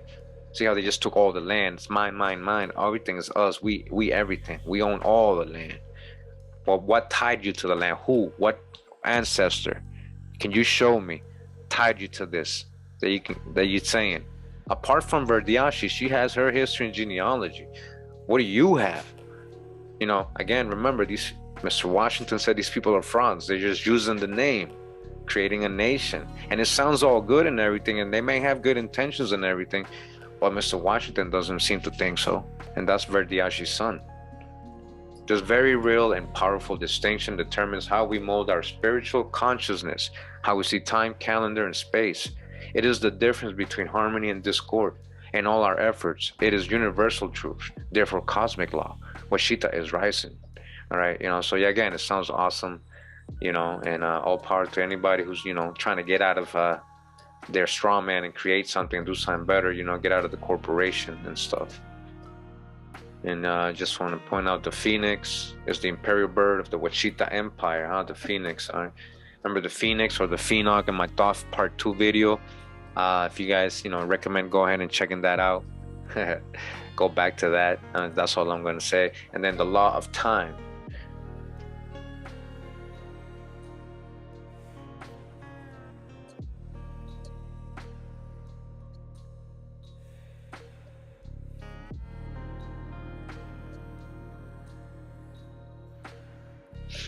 On page 2, this is what we have. It says here, the law of time, synchronic wisdom of the ancient ones. So now we're going to read a little bit about this. It says, everything is programmed by the law of time. The law of time is our ancient knowledge, seeming new.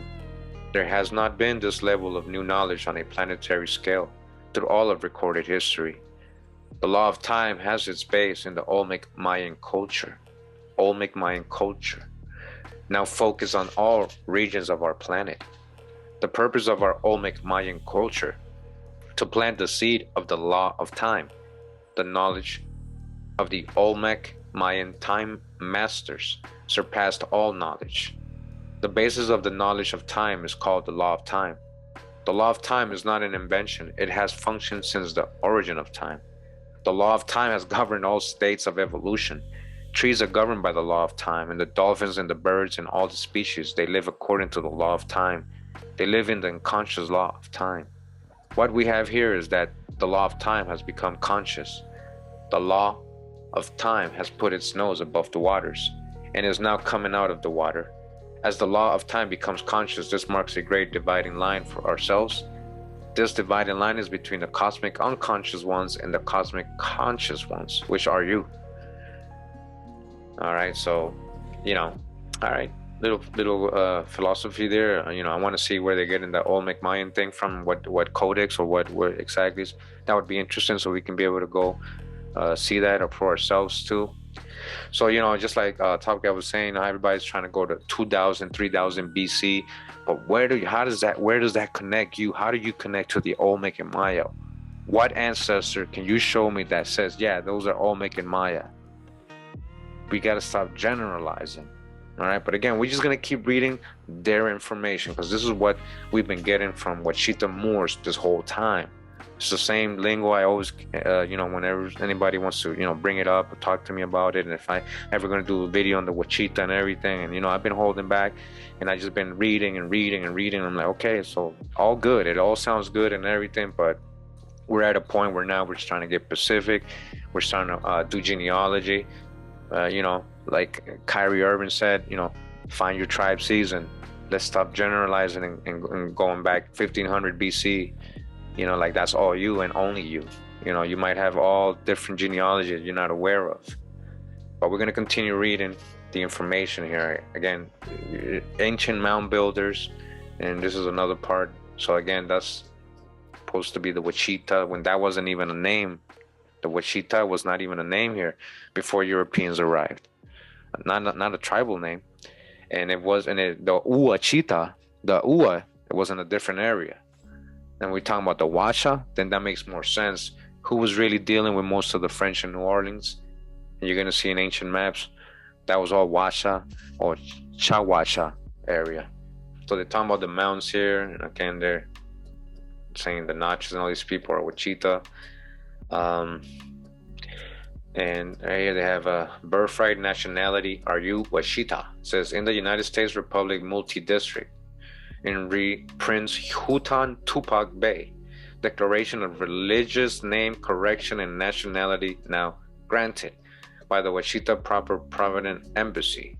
And now on this 20th day of September 2003, upon consideration for official religious name corrections and reclaiming of parents' nationality, inherent and indefensible rights, which are those of enjoying and defending our God-given rights to life, liberty, and the acquiring of trust for future generations, provident, possessing and protective self, family, property, and reputation, and pursuing their own happiness and independence. Whereas in this God-given right of the Washita Provident Embassy to proclaim and declare Prince Hutan Tupac Bay to be indigenous to the Washita Nation, which is chartered by the Washita Empire, which was sent and established by God through our mothers and fathers, who are now as the vicegerents and ancient ones, who are the Washita mound builders. All right, so look what they did. They got the seal and everything, and they did it. They got ain't strawmans anymore, but again, just want to remind what Frederick Washington Verdiacee's son seems to think and call these people frauds.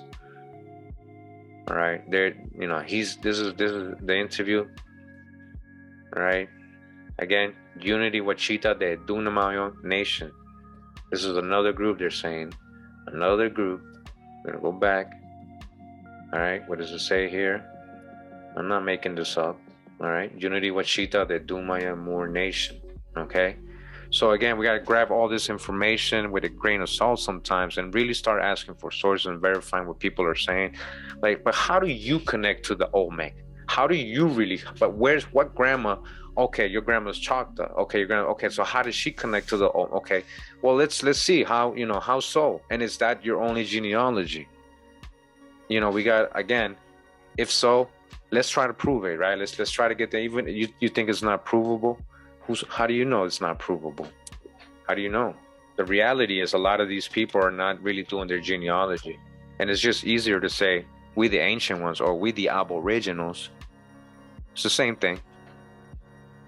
I'm an abo, I don't need genealogy. Just based on a complexion or the shade of your skin, that, hundreds of thousands of black Europeans came as indentured servants, convicts, prisoners of war, conquistadors, colonists, all kinds of ways,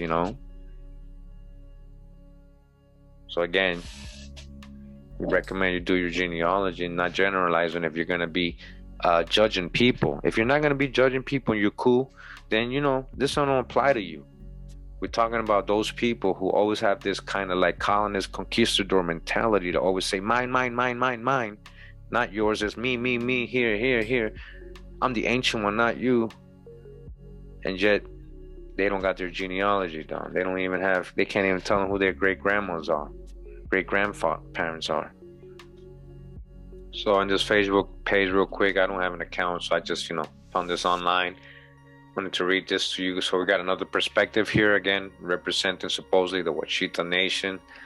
Says here from 2017, Sherry Spiller, 93 beings. The history of the Amur Khan, Aboriginal people, the Washitaw Muurs. This blog deals with suppressed history and land rights of Native people. Sunday, July 17, 2011. The Washitaw Muurs, the Amaru Washita, the Dungdam Mundaya Moors were originally a group of priests from Egypt. Listen to this. So this is also known as the Dogon Olmec Mayans.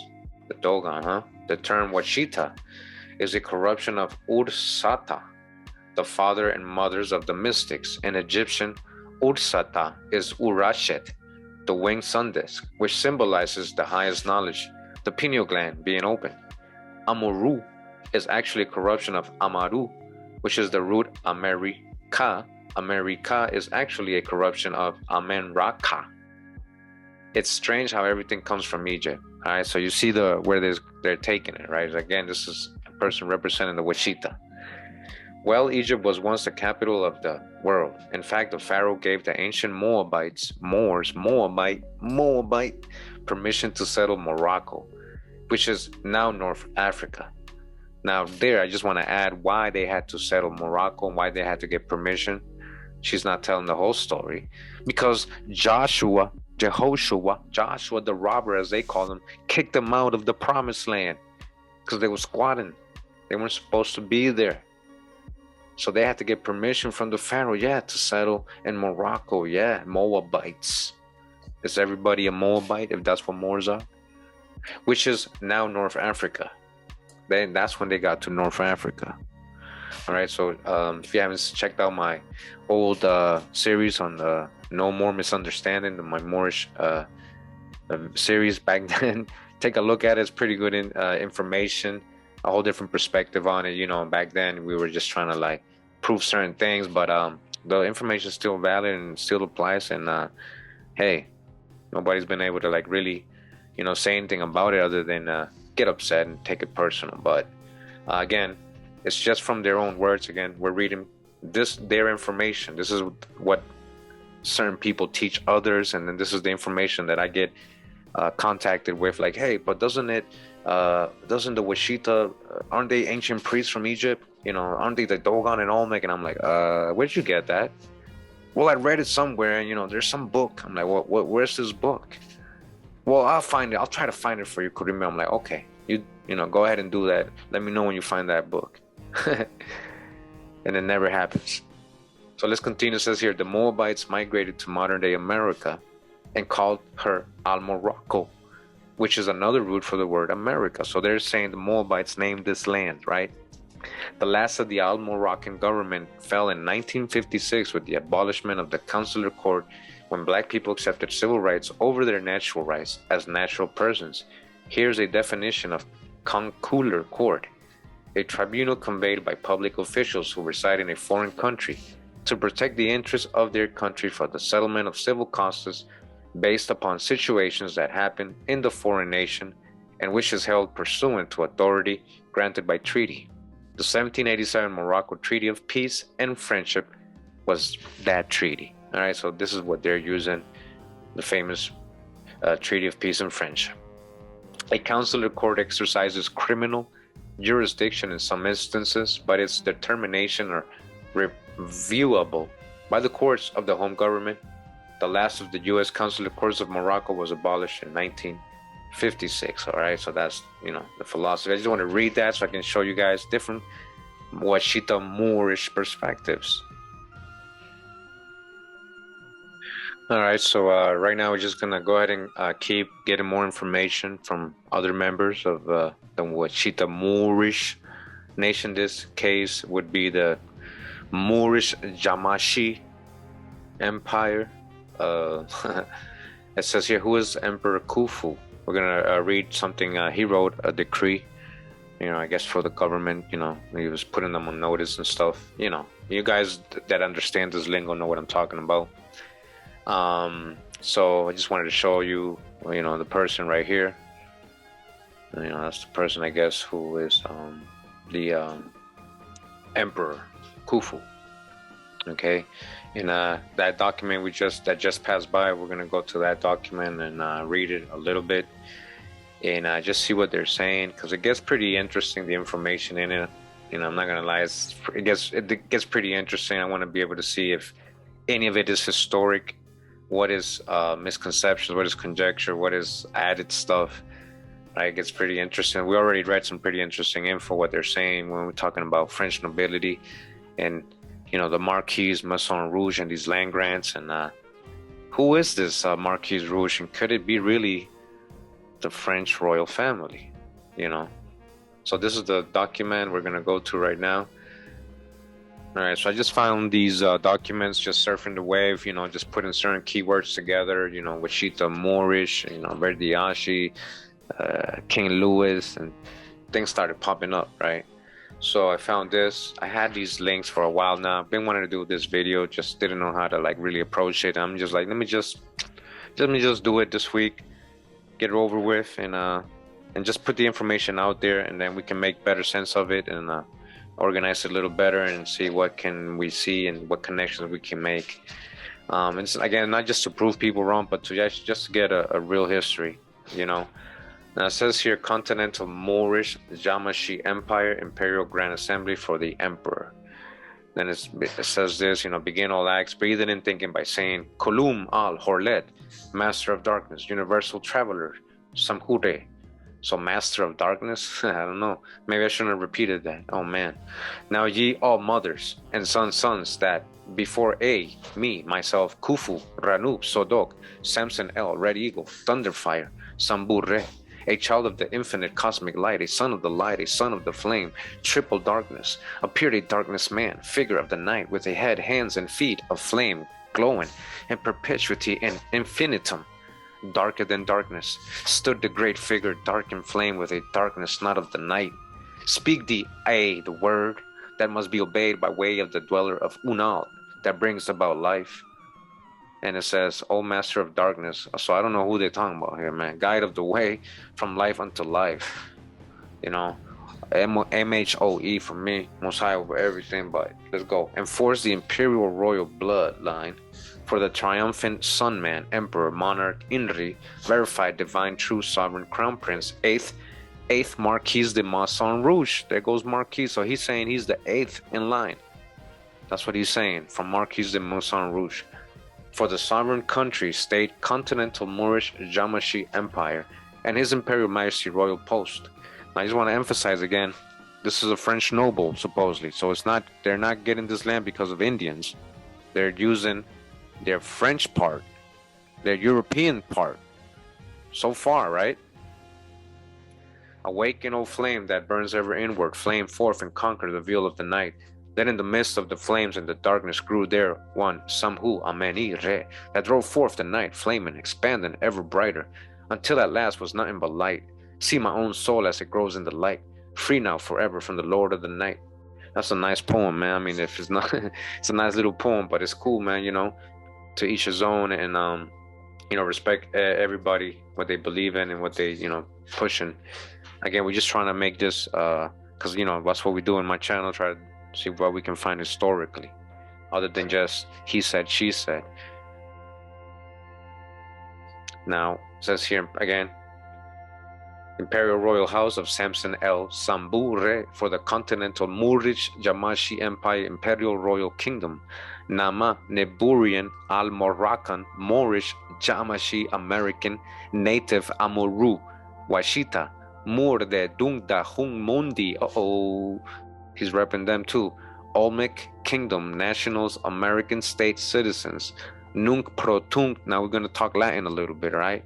Nunc pro tunc to the moment of the creation by and through the God of all gods. The Spirit Son, the sovereign of the Sun Spears, territorial sovereignty, implementers of inalienable birthrights, life-born and blood rights, imperial claims of rights, imperial allodium estate rights, imperial land rights and land grants, imperial privileges, natural laws, trust laws, international human right law, inherent white privileges, treaty rights, inherent and inheriting rights, droid. All right, so, you know, this is their decree. We're going to keep reading a little bit, some of the symbology with the Egyptian hieroglyphics here.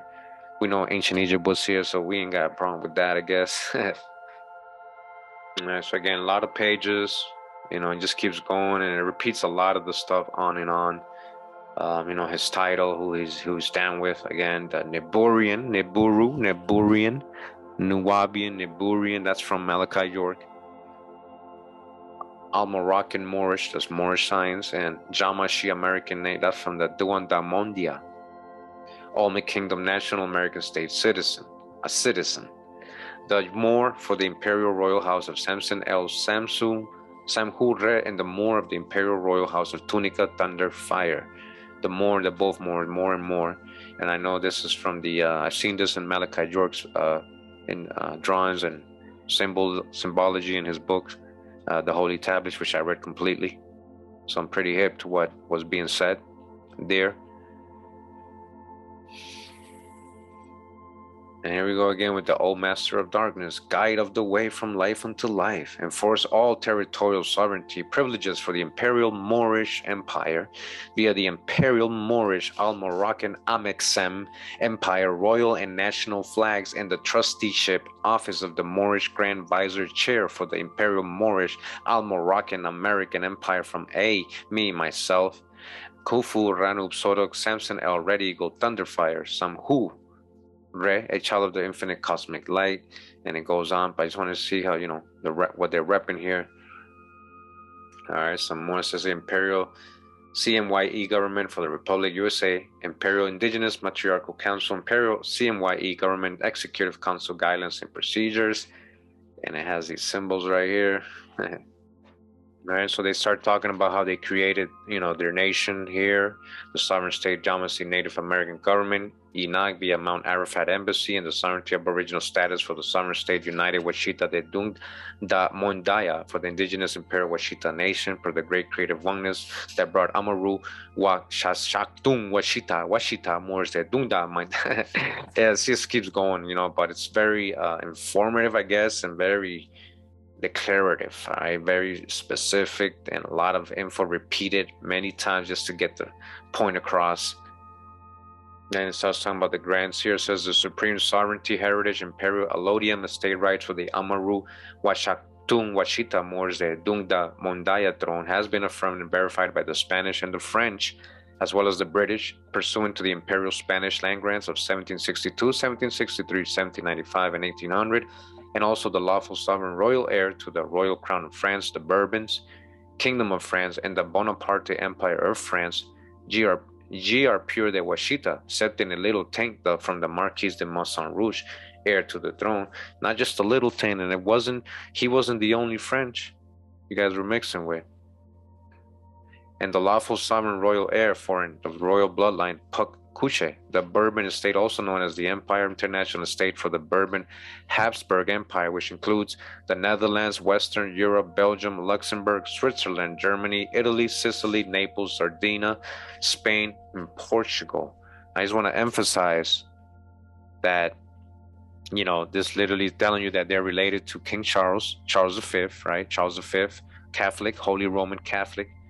And yeah, these Marquis, the Rouge, and, you know, these French monarchs were actually had converted to Catholicism. They were pro-Catholic. They were fighting with the Protestants. So there's in this case, when it comes to Washita and their French blood, it wasn't originally Protestant. It was actually Catholic, Black Catholic, French. All right. So remember, so far they're claiming the land through their European side, not their indigenous side. Read here a little bit. It says, whereas Imperial Prince Ramesses Bey created a venue for the United Washita de Dungda Mondaya. Remember, that's who Frederick's Washington said are frauds. He said they don't represent us or our family. All right, so they're talking about a treaty of peace and friendship between Mount Arafat Embassy via the Yamasee Native American government and the United Washita de Dungda Mondaya because of the indigenous Imperial Washita Nation of the Empire Washita de Dungda Mondaya had neither full faith, credit, or venue in that day and time. In fact, the Treaty of Peace and Friendship was the pathway that Imperial Prince Ramesses Bey used to establish the Allodium estate with venue, and because the status of the indigenous Imperial Washita Nation of the Empire Washita de Dungda Mondaya had no venue or full faith and credit from any sovereign state or country in the creation of the Treaty of Peace and Friendship between Mount Arafat Embassy via the Yamasee Native American government and the United Washita de Dungda Mondaya, Imperial Prince Ramesses Bey created first the first sovereign state of Allodium Estate and an office for the Imperial Crown Prince with full faith and credit, reestablished the Washita Turner Tunica Imperial bloodline of Joseph de Bourbon with full faith, credit, and venue as per imperial claims of rights, privileges, inalienable birthrights, life-born and blood rights, allodium estate and heritage rights, natural laws, treaty rights, and so on and so on. All right, so just want to read this part down here where it starts talking about the genealogy, supposedly. So it says, whereas in the spirit and honor of Empress Verdiacee, sovereign Washita Muurs throne, Empress Saint Cyr El Almarilla, Saint Cyr El Almarilla, the Black Cajun or Cajun Queen. Cajun, who are the Cajuns? The Acadians. Remember I told you Saint Cyr. So again, Saint Cyr, we're in the Acadian.org. Again, Saint Cyr, French name. A lot of those French ended up in Acadia, known as Acadians. And they brought that name down to Louisiana, and they became known as Cajuns. Cajuns, right? Check out my Acadian video that I did, very good video. So we're back over here. And again, they're talking about supposed Washitaw woman that married Maison, the Marquis Maison Rouge. Her name, remember, was Saint Cyr. That was her last name. El Almaraya, Hebrew name, Almaraya. Again, they're calling her here the Black Cajun or Cajun Queen. Cajun, I knew she was Acadian. Cajun Empress, so she might be half Washita, half Cajun.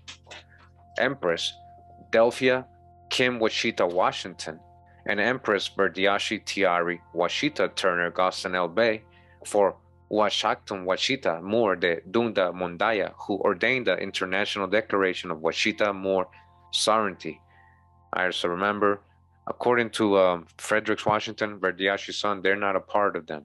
So these people right here do not represent the family that they're using. Continues, says, and who bestowed on the said Imperial Prince Ramesses Bey the title Crown Prince, and who made the said Prince Ramesses Bey the Crown Prince for the Washita Turner Tunica Moor throne and the 7th Marquis de Maison Rouge. All right, this is the line they're following. They ain't following no indigenous line. They're following the Marquis Maison Rouge line, Bourbon, Joseph Bourbon line. They said Imperial Prince Ramesses Bey was a prince and citizen of the Washitaw Empire Washita de Dungda Mondaya, since 1991 and became crown prince on 7 June 1999 AD. The said imperial prince Ramesses Abel Bey was Empress Verdiacee Tiari Washita Turner Gosson El Bey's only legitimate imperial crown prince, conferred 7 June 1999, continuing until his death on January 2004. All right, so this is what they're saying, and even though Frederick's saying they're not part of their family. This is just an image they have here of Empress Verdiacee and the guy they're talking about, Imperial Crown Prince Ramesses Abel Bey. Here with his nation card and a certificate of his live birth, I guess. I guess he was born Prince Ramesses Abel Bey, as it says here. And it says parents, Evel Franklin Clark and Catherine Erville Clark, so he's Clark. That's his surname. From his dad's side, we don't know his mom's maiden name, but he's a Clark. So who are the Clarks related to? What indigenous tribe? That's something maybe to look into, instead of just like randomly saying we're the ancient ones. Is what we're trying to emphasize here. So this is them together, supposedly, all right, in this picture. Well, not supposedly, I guess it is them, right? All right, again, so I'm skipping a lot of pages. As you can see on the top here, it says 63. I went down on page 39. And I just want to read this part here. It says, Her Majesty, right here, the late Empress Verdiacee, Tiara Goston El Bey Washita Turner Tunica, is the great-great-great-granddaughter of Marie Antoinette. I told you, that's what they're saying here. 6 times removed and the lawful heir to the royal crown of France. All right, see how it changes? Now we're talking about the royal crown of France, not just of America, Louisiana, the Olmec. Right? So the royal crown of France, Spain, and England, by her enforcement of imperial claim of rights, life-born and blood rights, inalienable birthrights, alludium estate, and heritage rights, natural laws, treaty laws, inherited substantive and inherited rights in support of all sovereignty, imperial land rights and grants, constructive agreements, contracts, claims, natural laws, international laws, all immunities and treaty rights being held over under the royal bloodline Pukuche.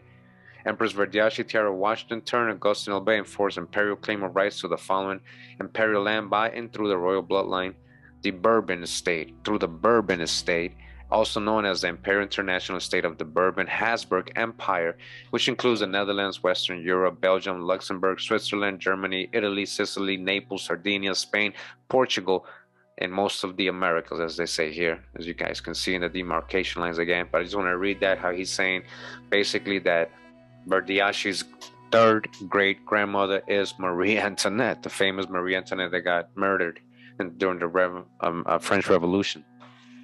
All right, down here it says, authored by, it says here, the Nubian Sacred Records of Moors. It says, authored by the Supreme Grand Master Black Thunderbird Eagle, also distinctively Appalachian, Dr. Malachi Sodok York L. All right, Malachi York from the Nubians, right? The Holy Tablets. I read the whole book way back. Now it says here, of the Yamasee American Native Government via Mount Arafat Embassy, USA, and the late Empress Verdiacee Tiara Washington Turner Goston El Bey, book titled Return of the Ancient Ones. So that's his 2 proofs. Moreover, the United States government assumed military control over North America east of the Mississippi River pursuant to the Treaty of Paris, 1783, and the USA Inc., United States Incorporation of 1789. AD, the former British Quebec, Louisiana, 1774 to 1789, became United States Northwest Territory north of the Ohio River, while the Louisiana south of the Ohio River became the United States Southwest Territory. Now it says here, meanwhile, the Treaty of San Lorenzo in 1795, also known as the Pinckney Treaty, reestablished the 31st parallel as the southern boundary of the United States of America, acknowledging the Spanish Floridas and the French Louisiana west of the Mississippi River. The Spanish de Bourbon and French de Bourbon would now serve as the protectorates for the imperial lands, rights, sovereignty, and allodium estate of the Amaru, Washaktun, Washitaw Muurs de Dunda Mundaya. All right, so I just want to emphasize, I know a lot of this be like, what are they talking about? But pay attention to what they're saying. They're saying that the Bourbons are the ones who are supposed to be the land sovereigns. Why would they be the ones owning the land and be the ones ruling over the indigenous people there still? Given the Treaty of San Ildefonso of 1800, the Bourbon Charles IV, King of Spain, ceded to the French Emperor Napoleon I Bonaparte the seaport city of New Orleans only. The whole of Spanish Louisiana was not conveyed or transferred to Napoleon I, so when Napoleon seceded the port city of New Orleans to U.S. President Thomas Jefferson, as in the so-called Louisiana Purchase Treaty of 1803, the whole of Louisiana west of the Mississippi River was not included. This fact has been secured in the original documents. The secret Treaty of San Ildefonso of 1762 for the Imperial Spanish land grant conveyed to the French royal crown in the person of King Louis the 15th, right? Louis the 15th, listen to this, imperial note, they're saying, the unlawful secret Treaty of San Ildefonso of 1762 was between the country known as Spain and the country known as France, pleading collaborative belligerency against the country known as Britain, was an unconscionable land grab contested by three foreign nations, Spain, France, and Britain, in an attempt to acquire the indigenous land of the Marchiones, the Maison Rouge, Saint Cyr, El Ajimar Raya, the Washita Muurs de Dungda Mundaya Empress, who retained the imperial claim to the indigenous. So this lady, who I believe what it appears to be is that she's half Washa, half Cajun or Acadian, right, coming down. Even the Acadians were already mixed, so yeah, she could be very indigenous. They're using her as the indigenous part, right? Even though she may be Cajun, a little bit Acadian, right? They're using her for that part, right, to the claim to the indigenous. And then it says sovereign land for the Amaru Washakshukton Washita Mours de Dunda Mundaya, and who was wooed and betrothed to Prince Royal of France, Louis Charles, who regained royal credentials by virtue of their marriage, while the Leroy Dauphin of France, Louis Charles, was the Marquis de Maison Rouge. So remember earlier when they were saying the Spanish king helped his nephew escape, they were talking about King Louis's son, the same one they're talking about here, right? Now they're saying here that they married, right? They married an arranged marriage here of two royal bloods, right? The son of King Louis and Marie Antoinette, the one that was supposedly in a dungeon and died there as a child and never became real king, supposedly didn't die and escaped, and he became the Marquis Maison Rouge and married Amariah Saint Cyr, and they created the Washitas, and they had a son named Henry Turner.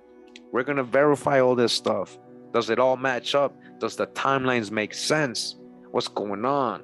But this is, to me, was very amazing information. When I was reading, I was like, nah, it can't be. Could it be? Could it be? Could it be? And if it is true, it's very, very impactful in history, and it's something deep we'd be uncovering. So why would they hold this back all these years? Why haven't they, emphasized this part even more, like the Wachitas? Why don't you guys say, yo, we descend from King Louis? Like, King Louis never died. He came to America. He got with our indigenous grandma, right? And we became the Washitaw Nation through the land grants. Why did they never really emphasize that part? You only want to emphasize we the ancient one, Olmec, Jamasi. All right, so I'm trying to make a point, but let's keep going. It says, while the Leroy Dauphin of France, the child, the Dauphin, the heir, Louis Charles, and that was his name, was the Marquis de Maison Rouge, Imperial Empress Saint Cyr El Almaraya was the sovereign Washita Moorish Marchiones de Maison Rouge, who via her marriage conveyed apparent nobility to the displaced Prince Royal of France. So they're saying she had more royal blood than him, and she granted he made him royal again, basically, through her. Louis Charles, Louis the 17th is said. Louis the 17th, because remember, all right, so we're going to get into the history of Louis the 17th, what happened supposedly, according to mainstream history. And we're also going to read about other possibilities. The Washitaw Muurs are not the only ones saying that the child that supposedly died in the dungeon after his parents were killed survived. They're not the only ones, so we're going to get into that. But still, does the timelines make sense? When was Henry Turner born? He was born in the 1840s. All right? They're not lining up.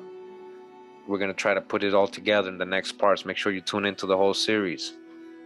So again, Louis the 17th, they're literally saying, again, the Marquis Maison Rouge, the Washita are saying, it's Louis the 17th, King Louis the 17th, the child who supposedly died, who supposedly never lived to be an adult. This transaction treaty was not concluded between any with verifiable sovereignty. Neither Spain nor France had any superior claim or verifiable sovereignty in the indigenous lands of the Amaru, Washatun, Washita, Washitaw Muurs de Dunda Mondaya, Imperial Allodium estate. They sought to control, therefore, any and every resolution derived between them is without any legitimacy. The unlawful secret treaty of San Ildefonso in 1762 AD was between Spain and France, pledging collaborative belligerency against Britain, an unconscionable land grab contested by three foreign nations, Spain, France, and Britain, in an attempt to acquire the indigenous lands of the Marquis de Maison Rouge, Saint Cyr el Ajimaraya, sovereign Washita Moorish de Dunda Mundaya Empress. The Spanish are claimed to have granted land to the de Maison Rouge, but did not in fact own any land in America, Amurica, USA. For if he, Spanish king, did, they would never have had to enter into a pact with France to declare war against Britain in the quest to obtain and control the imperial allodium estate, aboriginal land of the Marchiones de Maison Rouge, Saint Cyr el Ajimaraya. Sovereign Washita, Moorish de Dunda Mondaya Empress. Both of the said land grabs are elements of revisionist history intended to wash clean the hands of thugs and thieves. So I want to just keep reading what they're saying, you know, what happened to their son, right, King Louis the 17th. Right? Marie Antoinette and Louis the 16th, or I think they mean Louis the 15th, that's who was married her, had 2 sons and 2 daughters. One of her children hadn't come out Snow White because of Marie's tainted blood. The Leroy Dauphin of France was separated from his parents before they were beheaded during the French Revolution, rescued by the Baron Philip de Bastrop, then put into the care of Catalina de Villeneuve and Louis de Maison Rouge, and was known as Marquis Joseph de Maison Rouge. You hear this? So this is the whole breakdown. We're going to try to verify this. He became known as the lost Leroy Dauphin, the lost heir, the lost child, the royal child. By this time, France and Spain had already settled land in the New World, and the French settled Louisiana. It says here, Imperial Note, know ye all men, this is the breakdown of the royal imperial bloodlines of the Washita Turner, Tunica Moors estate. Henceforth, Washita Turner, Tunica Thunderfire Moors estate throne. The young heir to the royal French crown displaced, Leroy Dauphin of France, Prince Royal of France, Louis Charles, married the young heiress to the Washita Turner, Tunica Thunderfire Moors estate, Saint Cyr el Ajimaraya. All right, so this is the breakdown they're telling you. This is what they're getting their royal blood, both sides of it. And it's, again, not just indigenous. Their imperial marriage would become official in 1795, pursuant to the inheritance of the Spanish land grants bestowed upon the young heir, Leroy Dauphin of France, Prince Royal of France, Louis Charles, and his wife and heiress, Saint Cyr el Ajimaraya. Now we're going to break down these land grants, and was it really just for him personally, or what were the stipulations behind this, these grants to the Marquis Maison Rouge, whoever he was? All right, what was the stipulations? Was it all about him and his personal gain for his family, or was it to settle 30 families, royal also fleeing, and to establish wheat farms? These two would also receive the Imperial Spanish Land Grant of 1763 as a recipient of both the 1762 and 1795 Spanish land grants. Displaced Leroy Dauphin of France, Prince Royal of France, Louis Charles, became known as the first Marquis de Maison Rouge via the secret treaty of San Ildefonso of 1762, Imperial Spanish land grant conveyed to the French crown in the person of King Louis the 15th, right? So again, a secret treaty that nobody knew about, right? And so, you know, we got something very big here. They're saying this is King Louis the 17th that survived and became Marquis and married the Indians. And this is what the Washita descend from. This is big right here. How come they never really emphasized this?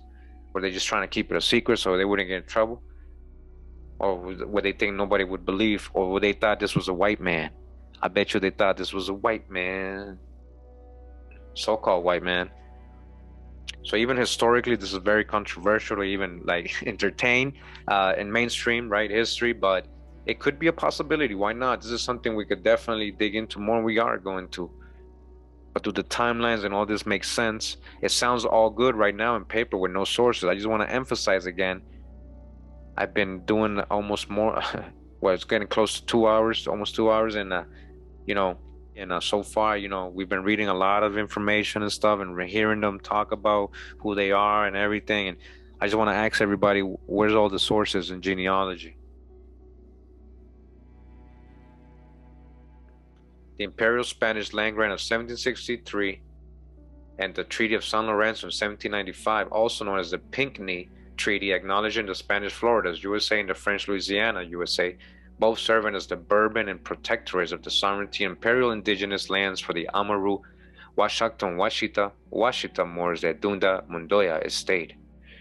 Moreover, given the death of both the heirs to the French royal crown, Leroy Dauphin of France, Louis Charles, and the heiress to the Washita Turner Tunica Thunderfire Moors estate, Her Highness Saint Cyr El Amaraya, the titles of Louisiana Dauphin and Regent Marquis de Maison Rouge were conveyed to the next in line, to the imperial French crown, Louis Francois II Joseph de Bourbon, Prince of Conti.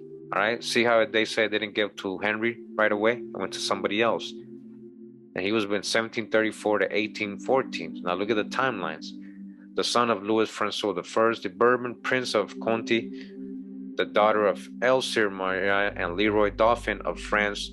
So they're saying that the heir after Marquis Rouge was the daughter, which married this guy named Louis Francis II, Joseph de Bourbon. That's a whole different family. They were also probably related to the, a royal family.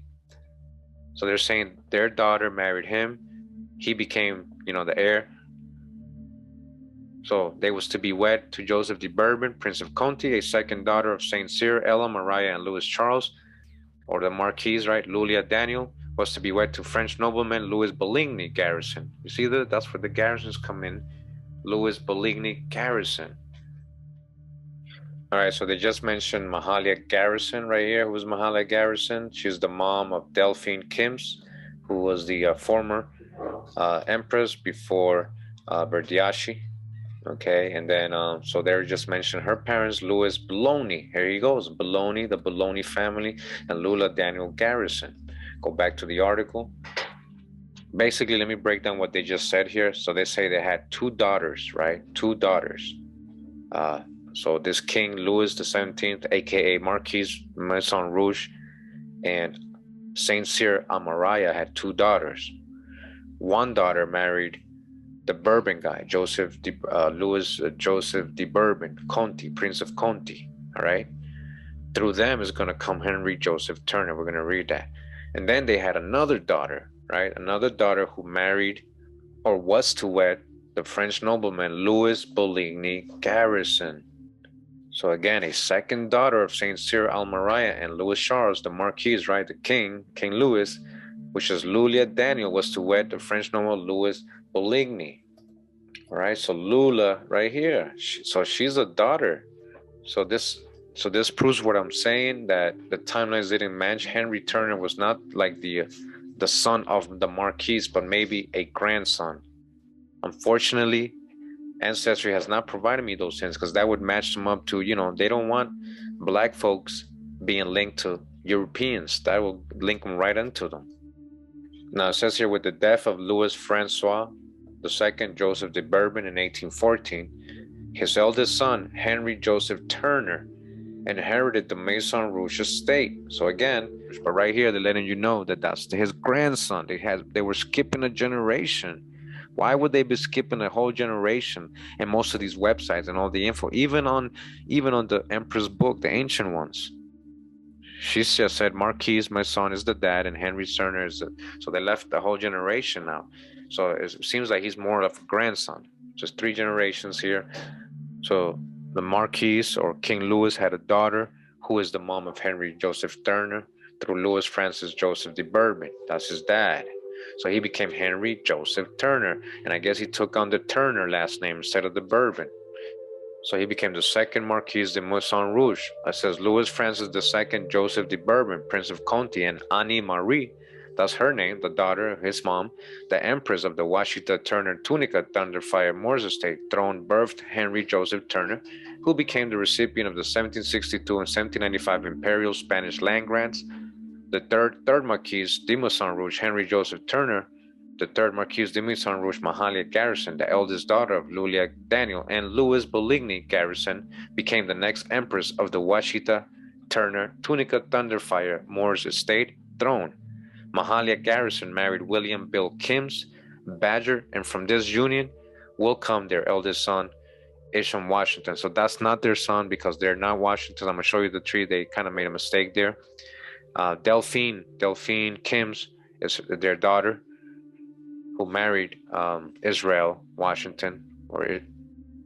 So Henry Joseph Turner married Sarah Tunica, and from this union will come their eldest son, Joseph Henry Turner, the fourth Marquis de Maison Rouge, right, the fourth. It says Isham Washington will marry Delphia Kim's Badger. Now remember that they were talking about the Kim's Badger, William Kim's, so that was his daughter, not Isham. She married Isham Washington. All right, and from this union will come their eldest son, Frederick Houston Washington, and that's Verdiacee's dad. Joseph Henry Turner, whose sister is Eliza Turner, the mother of Timothy Drew, aka Prophet Noble Drew Ali, and that I have not been able to verify. And this is one of those mysterious parents that Drew Ali had. This is one of them because he had 3 or 4 of them that people are still trying to figure out. It says Frederick Houston Washington, regent of the Wakshaktoon Empire, Washita de Dunda Mundaya, will marry Annie Frankie Turner, the recipient of the 1762 and 1795 Spanish land grants, and the heir to the Henry Joseph Turner de Maison Rouge heritage. The eldest daughter of Frederick and Frankie is the late Empress for the Washitaw Nation, Verdiacee, Tiara Washington, Gus, and L. Bay. All right, and then it keeps going and it keeps going. So let's go back to the tree real quick. All right, so from Lula Garrison, we had Mahalia Garrison, who was married to William Kim's. Of course, they're going to pass the Kim's name down to Delphine Kim's, right? Israel or Isham is her husband. That's not their son. And his dad and mom are Hiram Isham Washington and Sarah Washington. And that's as far as I can get on them. And so anything else added upon them is conjecture to say it's just Indians. All right. So we gotta, you gotta prove it. And then we go down to Delphine and Israel. They had again Fred Houston Washington, Fredericks, who we just saw, with Frankie Annie Turner, who had Verdiacee, the Empress Verdiacee, rest in peace, and her husband Johnny Louis Gostin, who so far does not appear to be the dad of Frederick Joe Washington.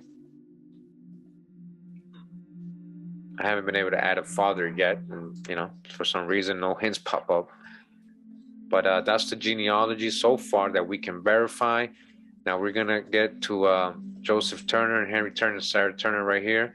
Now they're saying that his mom is Annie Marie and Louis Conti, so I'm gonna add that.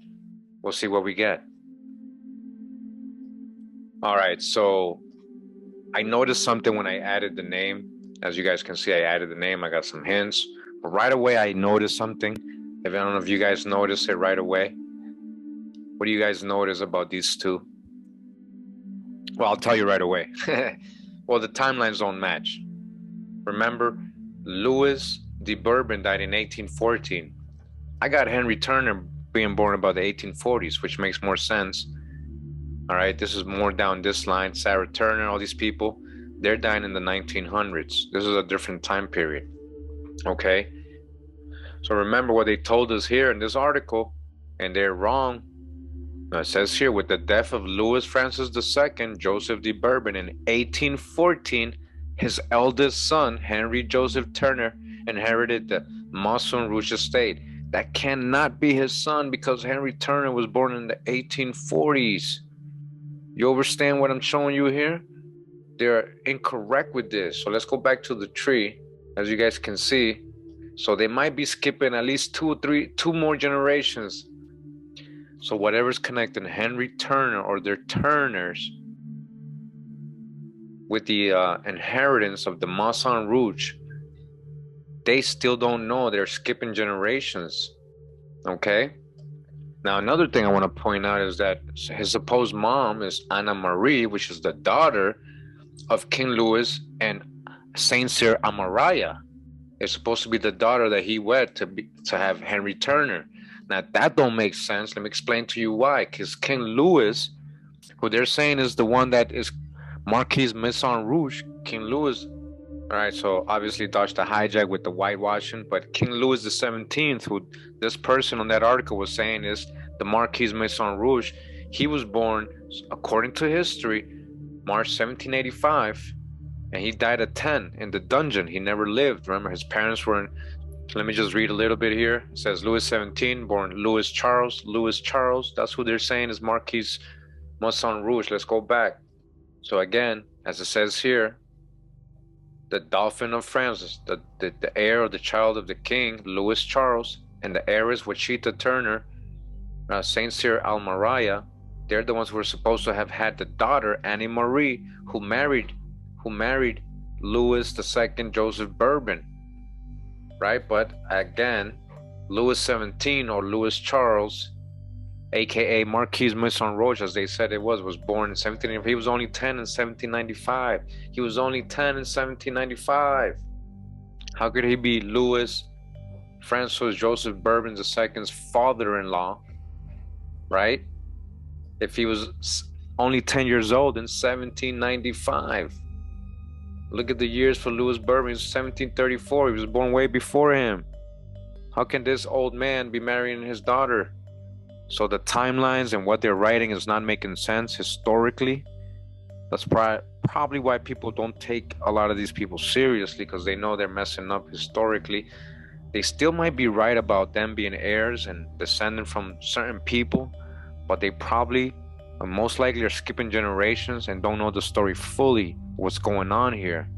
When his father was executed 21st of January 1793, during the middle period of the French Revolution, he automatically succeeded as the King of France. Louis XVII, in the eyes of the royalists, France was by then a republic, and since Louis Charles was imprisoned and died in captivity in 1795, he died in the captivity. Now remember, this is supposed to be the year he married, that he went over there. So again, I'm trying to dig into, if they're lying about his age, then they would be lying about his parents' age. They would have to move everybody back in history, which is possible because they created phantoms and duplicates in history, right? And it's a little distorted. But then that's a lot of rearranging to do and a lot of conjecture. Now, as I go down, I want to show you guys something. And again, it's not just the Washitaw Muurs who are saying this young prince didn't die and escaped. Just here are some of the rumors. It says here, prison and rumors of escape. 1793, in the care of Antoine Simon. Immediately following Louis XVI's execution, plots were hatched for the escape of the prisoners from the temple. The chief of these plots were engineered by the Chevalier de Jariagis and the Baron de Batz, Lady Atkins. Others said to be involved in his escape are Paul Barros and Josephine Beauharnais. So it says here, lost dolphin claimants. As rumors quickly spread that the body buried was not that of Louis Charles and that he had been spirited away alive by sympathizers, the legend of the lost dolphin was born. The lost dolphin, this is something real. When the Bourbon monarchy was restored in 1814, some 100 claimants came forward. Would-be royal heirs continued to appear across Europe for decades, and not just Europe, but America, right? Afterwards, and some of their descendants still have small but loyal retinues of followers today. Of course, they're not going to admit he was a black European. All right, so I just wanted to point some of this out. And again, you have to kind of like take information with a grain of salt, especially when there's no sources being provided to you. And remember that these are old doctrines. A lot of this is Moorish, Nubarian, Pan-African, Black Power doctrine that just never went away. And it seems like people are still trying to hold on to this very last, like all the Pan-Africans and Moors and stuff are holding on to this whole the Washita, we the ancient ones, we the Olmec. But as you guys saw, there's a whole interesting history here to be dug up. And what's up with all this French noble blood and Spanish grants and all this going on? We're going to get into in the next parts. I think it's very important to verify and fact check a lot of things and question people, asking for sources from now on.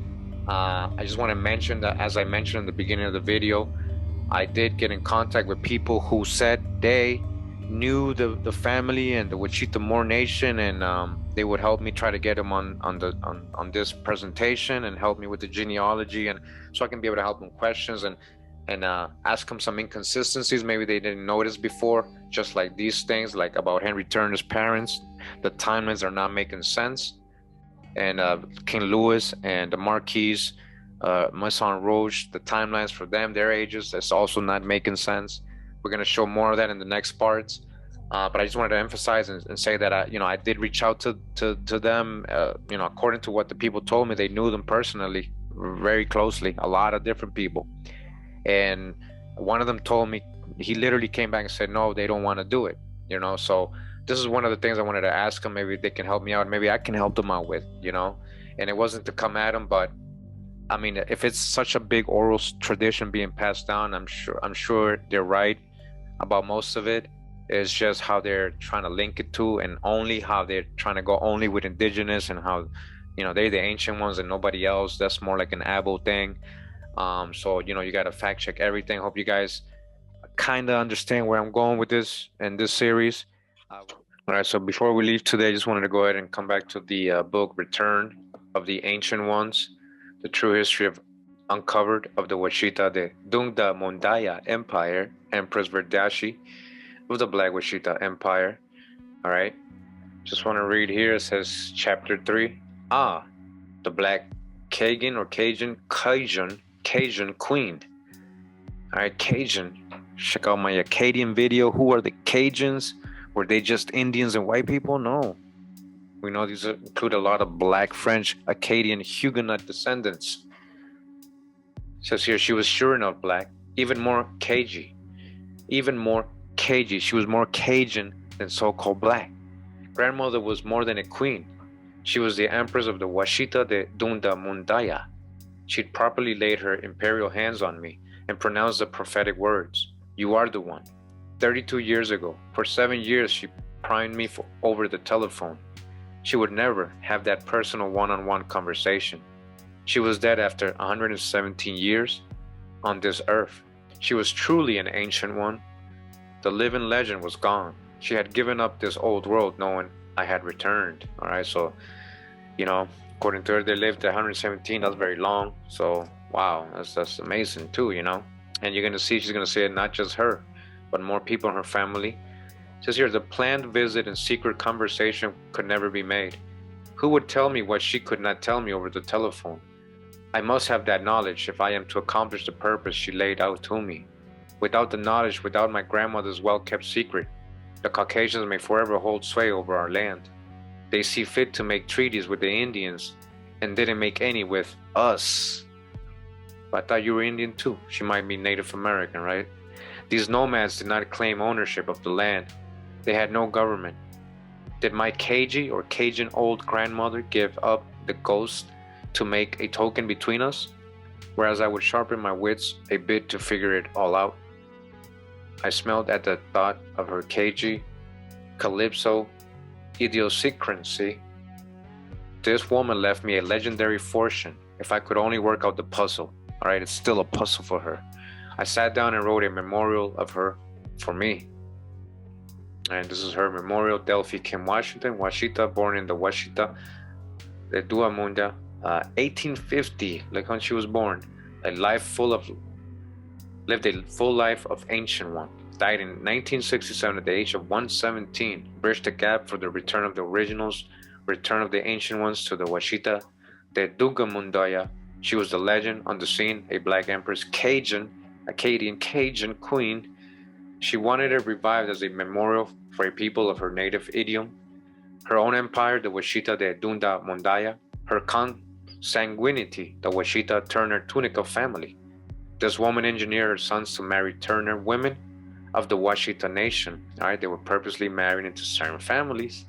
A move for their children to inherit the property of their Turner's heirs and reclaim with it the land of the Washita, no man's land. The heirs had won a Supreme Court civil action in 1848. which legal and proper was the Joseph de Maison Rouge Spanish land grant. All right, here we go with the Marquis Maison Rouge, who was supposed to be what? Who's supposed to be King Louis the 17th. All right, the child. But it doesn't add up, the timelines and the ages. It says it was never sold to the United States, as it was never ceded to France. The whole had already been granted to the ancient ones by Spain. All right, so we're going to verify all the information historically regarding these land grants, okay? It was even further willed to the black son of the Maison Rouge, Henry Turner. All right, so again, we just saw Henry Turner was born in the 1840s. It's not the Maison Rouge, it's not his son. So she's not right about that part. And maybe just because, you know, orally, that's what she was told. And it's not because maybe her grandma's making up things, but that's what happens. Some of our elders just remember certain things. Sometimes they skip generations. This happens when I do genealogy sessions all the time. Sometimes they just know a name, the grandfather, or sometimes even a stepdad, not even the real dad, or something like that, an uncle, a granduncle. You know, so they just knew it was this person that raised them, or that this was the lineage, just the progenitor, right? Sometimes they just hold the name of the progenitor. So there she goes right here saying that Henry Turner is the son, which does not make sense. I want you guys to understand that. So she's not right about that. And I know she's probably not doing it willingly. My grandmother did connive to get a job 100 years ago by her saying that she could not read or write. Yet she taught school at Green Grove School and kept the Green Grove Colored Baptist records. So why would they say they can't read or write? She sought a job cleaning the courthouse floors in order that she could leave and a historic paper trail that did last a century from me, her grandchild to follow. Wow, she really did that? I now had to find that book with her writing in the designated box, a mystery hidden in Natchez, Mississippi, of all places. I was to get a certified statement that nothing was in box 457. Then I was to get the copy of the United States versus the Turner heirs and remember everything that she told me once I had this information in my own hands. I could not make a move until she died. I had been at a complete loss as to why I had to wait so long, knowing my people she just may live so long that her head would get bald and she'd get a notion not to die at all. It had been foremost in my mind that I would not live to ever see the document. Then came that one telephone call that changed my whole life. It is being auctioned off in New York. Get it by whatever means it takes. It was what? Mama Delphi? I had asked. Then she told me. I was shocked. The Empress, a black Cajun queen. Delphia King Washington Empress, 1850 to 1967. The legend was gone forever, or was she? I did my best to keep my wits. The face in the photo kept coming before me when I was awake, and her voice rang clear in my dreams when I was asleep. Could this be a ghost? What photo are we talking about? Surely my own grandmother would not be haunting me. I remember my daddy's death and burial more than I remembered the funeral. My grandmother had sat at the head of the casket. I was on her lap or between her legs playing with her long white braids. She had called me her own empress and laid her hand on my head and told me I was the one. Her words were, if I never see you anymore, remember, if you get on the VSP, walk to the 33rd degree. What's all this Masonic talk? And as far as anyone can see, I tell you, it is all yours. By the prettiest bayou I ever did see in the tomb of the Almari, there is more gold than you could ever spend. In that old tar pit tomb around the iron casket, I would be in sweats when I would awaken. I would have chills if I were already awake. I remembered all of the telephone calls I ever had from her or I made to her. It was like some kind of horror movie. I talked to Dr. Henry Jones about it and asked if it was some kind of mental problem. He assured me that it was stress. When it would not stop, I was now physically ill and had to be hospitalized. She died before the said auction, which didn't even come off at that time.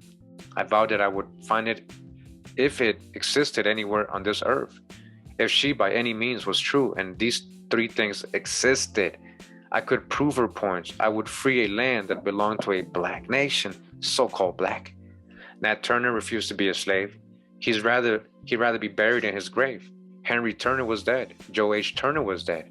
Felix Exodus Turner was dead. He was hung by the neck like Sam Turner and Monroe Turner and Henry Jr. Turner. My grandpa Joe was on the operation table, sound as 1865 silver dollar. By some slip of a whip, he died from an eye operation.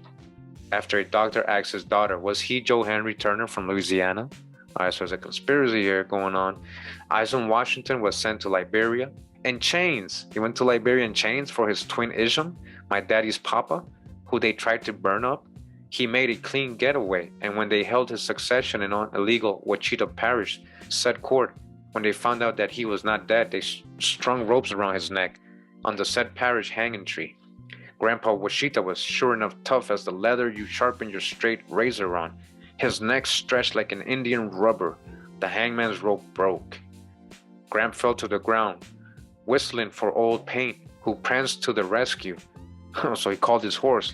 He swung into the stirrup and headed for the river as the asses tried to shoot him off. It was downriver into Old Castle, which the underground road was now being stopped up. My grandma nursed him back to health, while they forced his first wife back to court and named and sold his property, then poisoned her to clean up the record. Wow. Both successions are recorded. When his burns healed, he married the black Cajun queen, the Empress of the Washita Dundumandaya. Her two sons by this marriage were Alan and Fred, our daddy. All right, so Fred Houston Washington, that's Verdiacee's dad. My grandpa, twin brother, grandson became ambassador to the United States from Monrovia, Liberia. The trade does turn, and the said chicken eventually will come home to root. Yes, it is true that the people of our nation have been mobbed. The empire has been robbed. We are the ancient people. Aunt Frances lived to 125 years old. Our Aunt Della lived to 128. They buried Grant at the age of 130, and he proved himself to be 150 years old. Wow. I mean, that would be amazing, right? Like, wow. How come nobody ever told us this, right? My cousin Alice is 122. My cousin Susan is now 112. Our own grandma, the Black Cajun Queen Empress, 117. Do you need more proof that they are ancient ones, whose lifespan by God is 120 years? Your lifespan is 70 years by God. All right. So, I mean, that's a pretty strong point, right? But, you know, there is 5 locations in the world. I don't know if you guys know this, where the oldest people in the world live. One of them is in Guanacaste, Costa Rica. That's one of the locations, proven scientifically. Like, you know, they made a documentary about it. So yeah, people there in the 120s, you know, not so much now. They're starting to die now, right? Not as it's going, but there's still some here and there left, just like how she's describing it. So are they the ancient ones too? You know, they don't look the same. They're not from the same tribe. But, you know, I guess if that's what you determine the ancient ones from, I guess I can call them the ancient ones too, right? We are the remnant of the ancient ones, the mound builders who dug the bayous to get the dirt under the instruction of Moses. All right, Moses told him to build the mounds according to her. This was before the great earth breaking up. My grandma told me to find Charlie Grant, Walker's people, as he may have told them something. This was not necessarily, as I myself grew up next door to Grant. His granddaughter Ophelia and I are friends to this very day. When we were small, we learned many lessons from Grant, such as there used to be a man called de Maison or Maison Rouge, and Grant was this man's errand boy, and he was a king. Show is used born. All right, and it continues right here, and then it has this picture right here. It says Great Basin, California Plateau. California Plateau, huh? Now it says here, I want to show you guys what it says here in the right. It says, in honor of Delphia Kim Washita, Washington, she lived out the balance of her earthly life in Paris, California, and died a faithful Washita Muur, an ancient one, at the age of 117. So I don't know if they put this picture here because they're saying that she is Delphia. Is that what they're saying? How would you consider that if you saw this picture here after reading about her, and then you got this info right under her?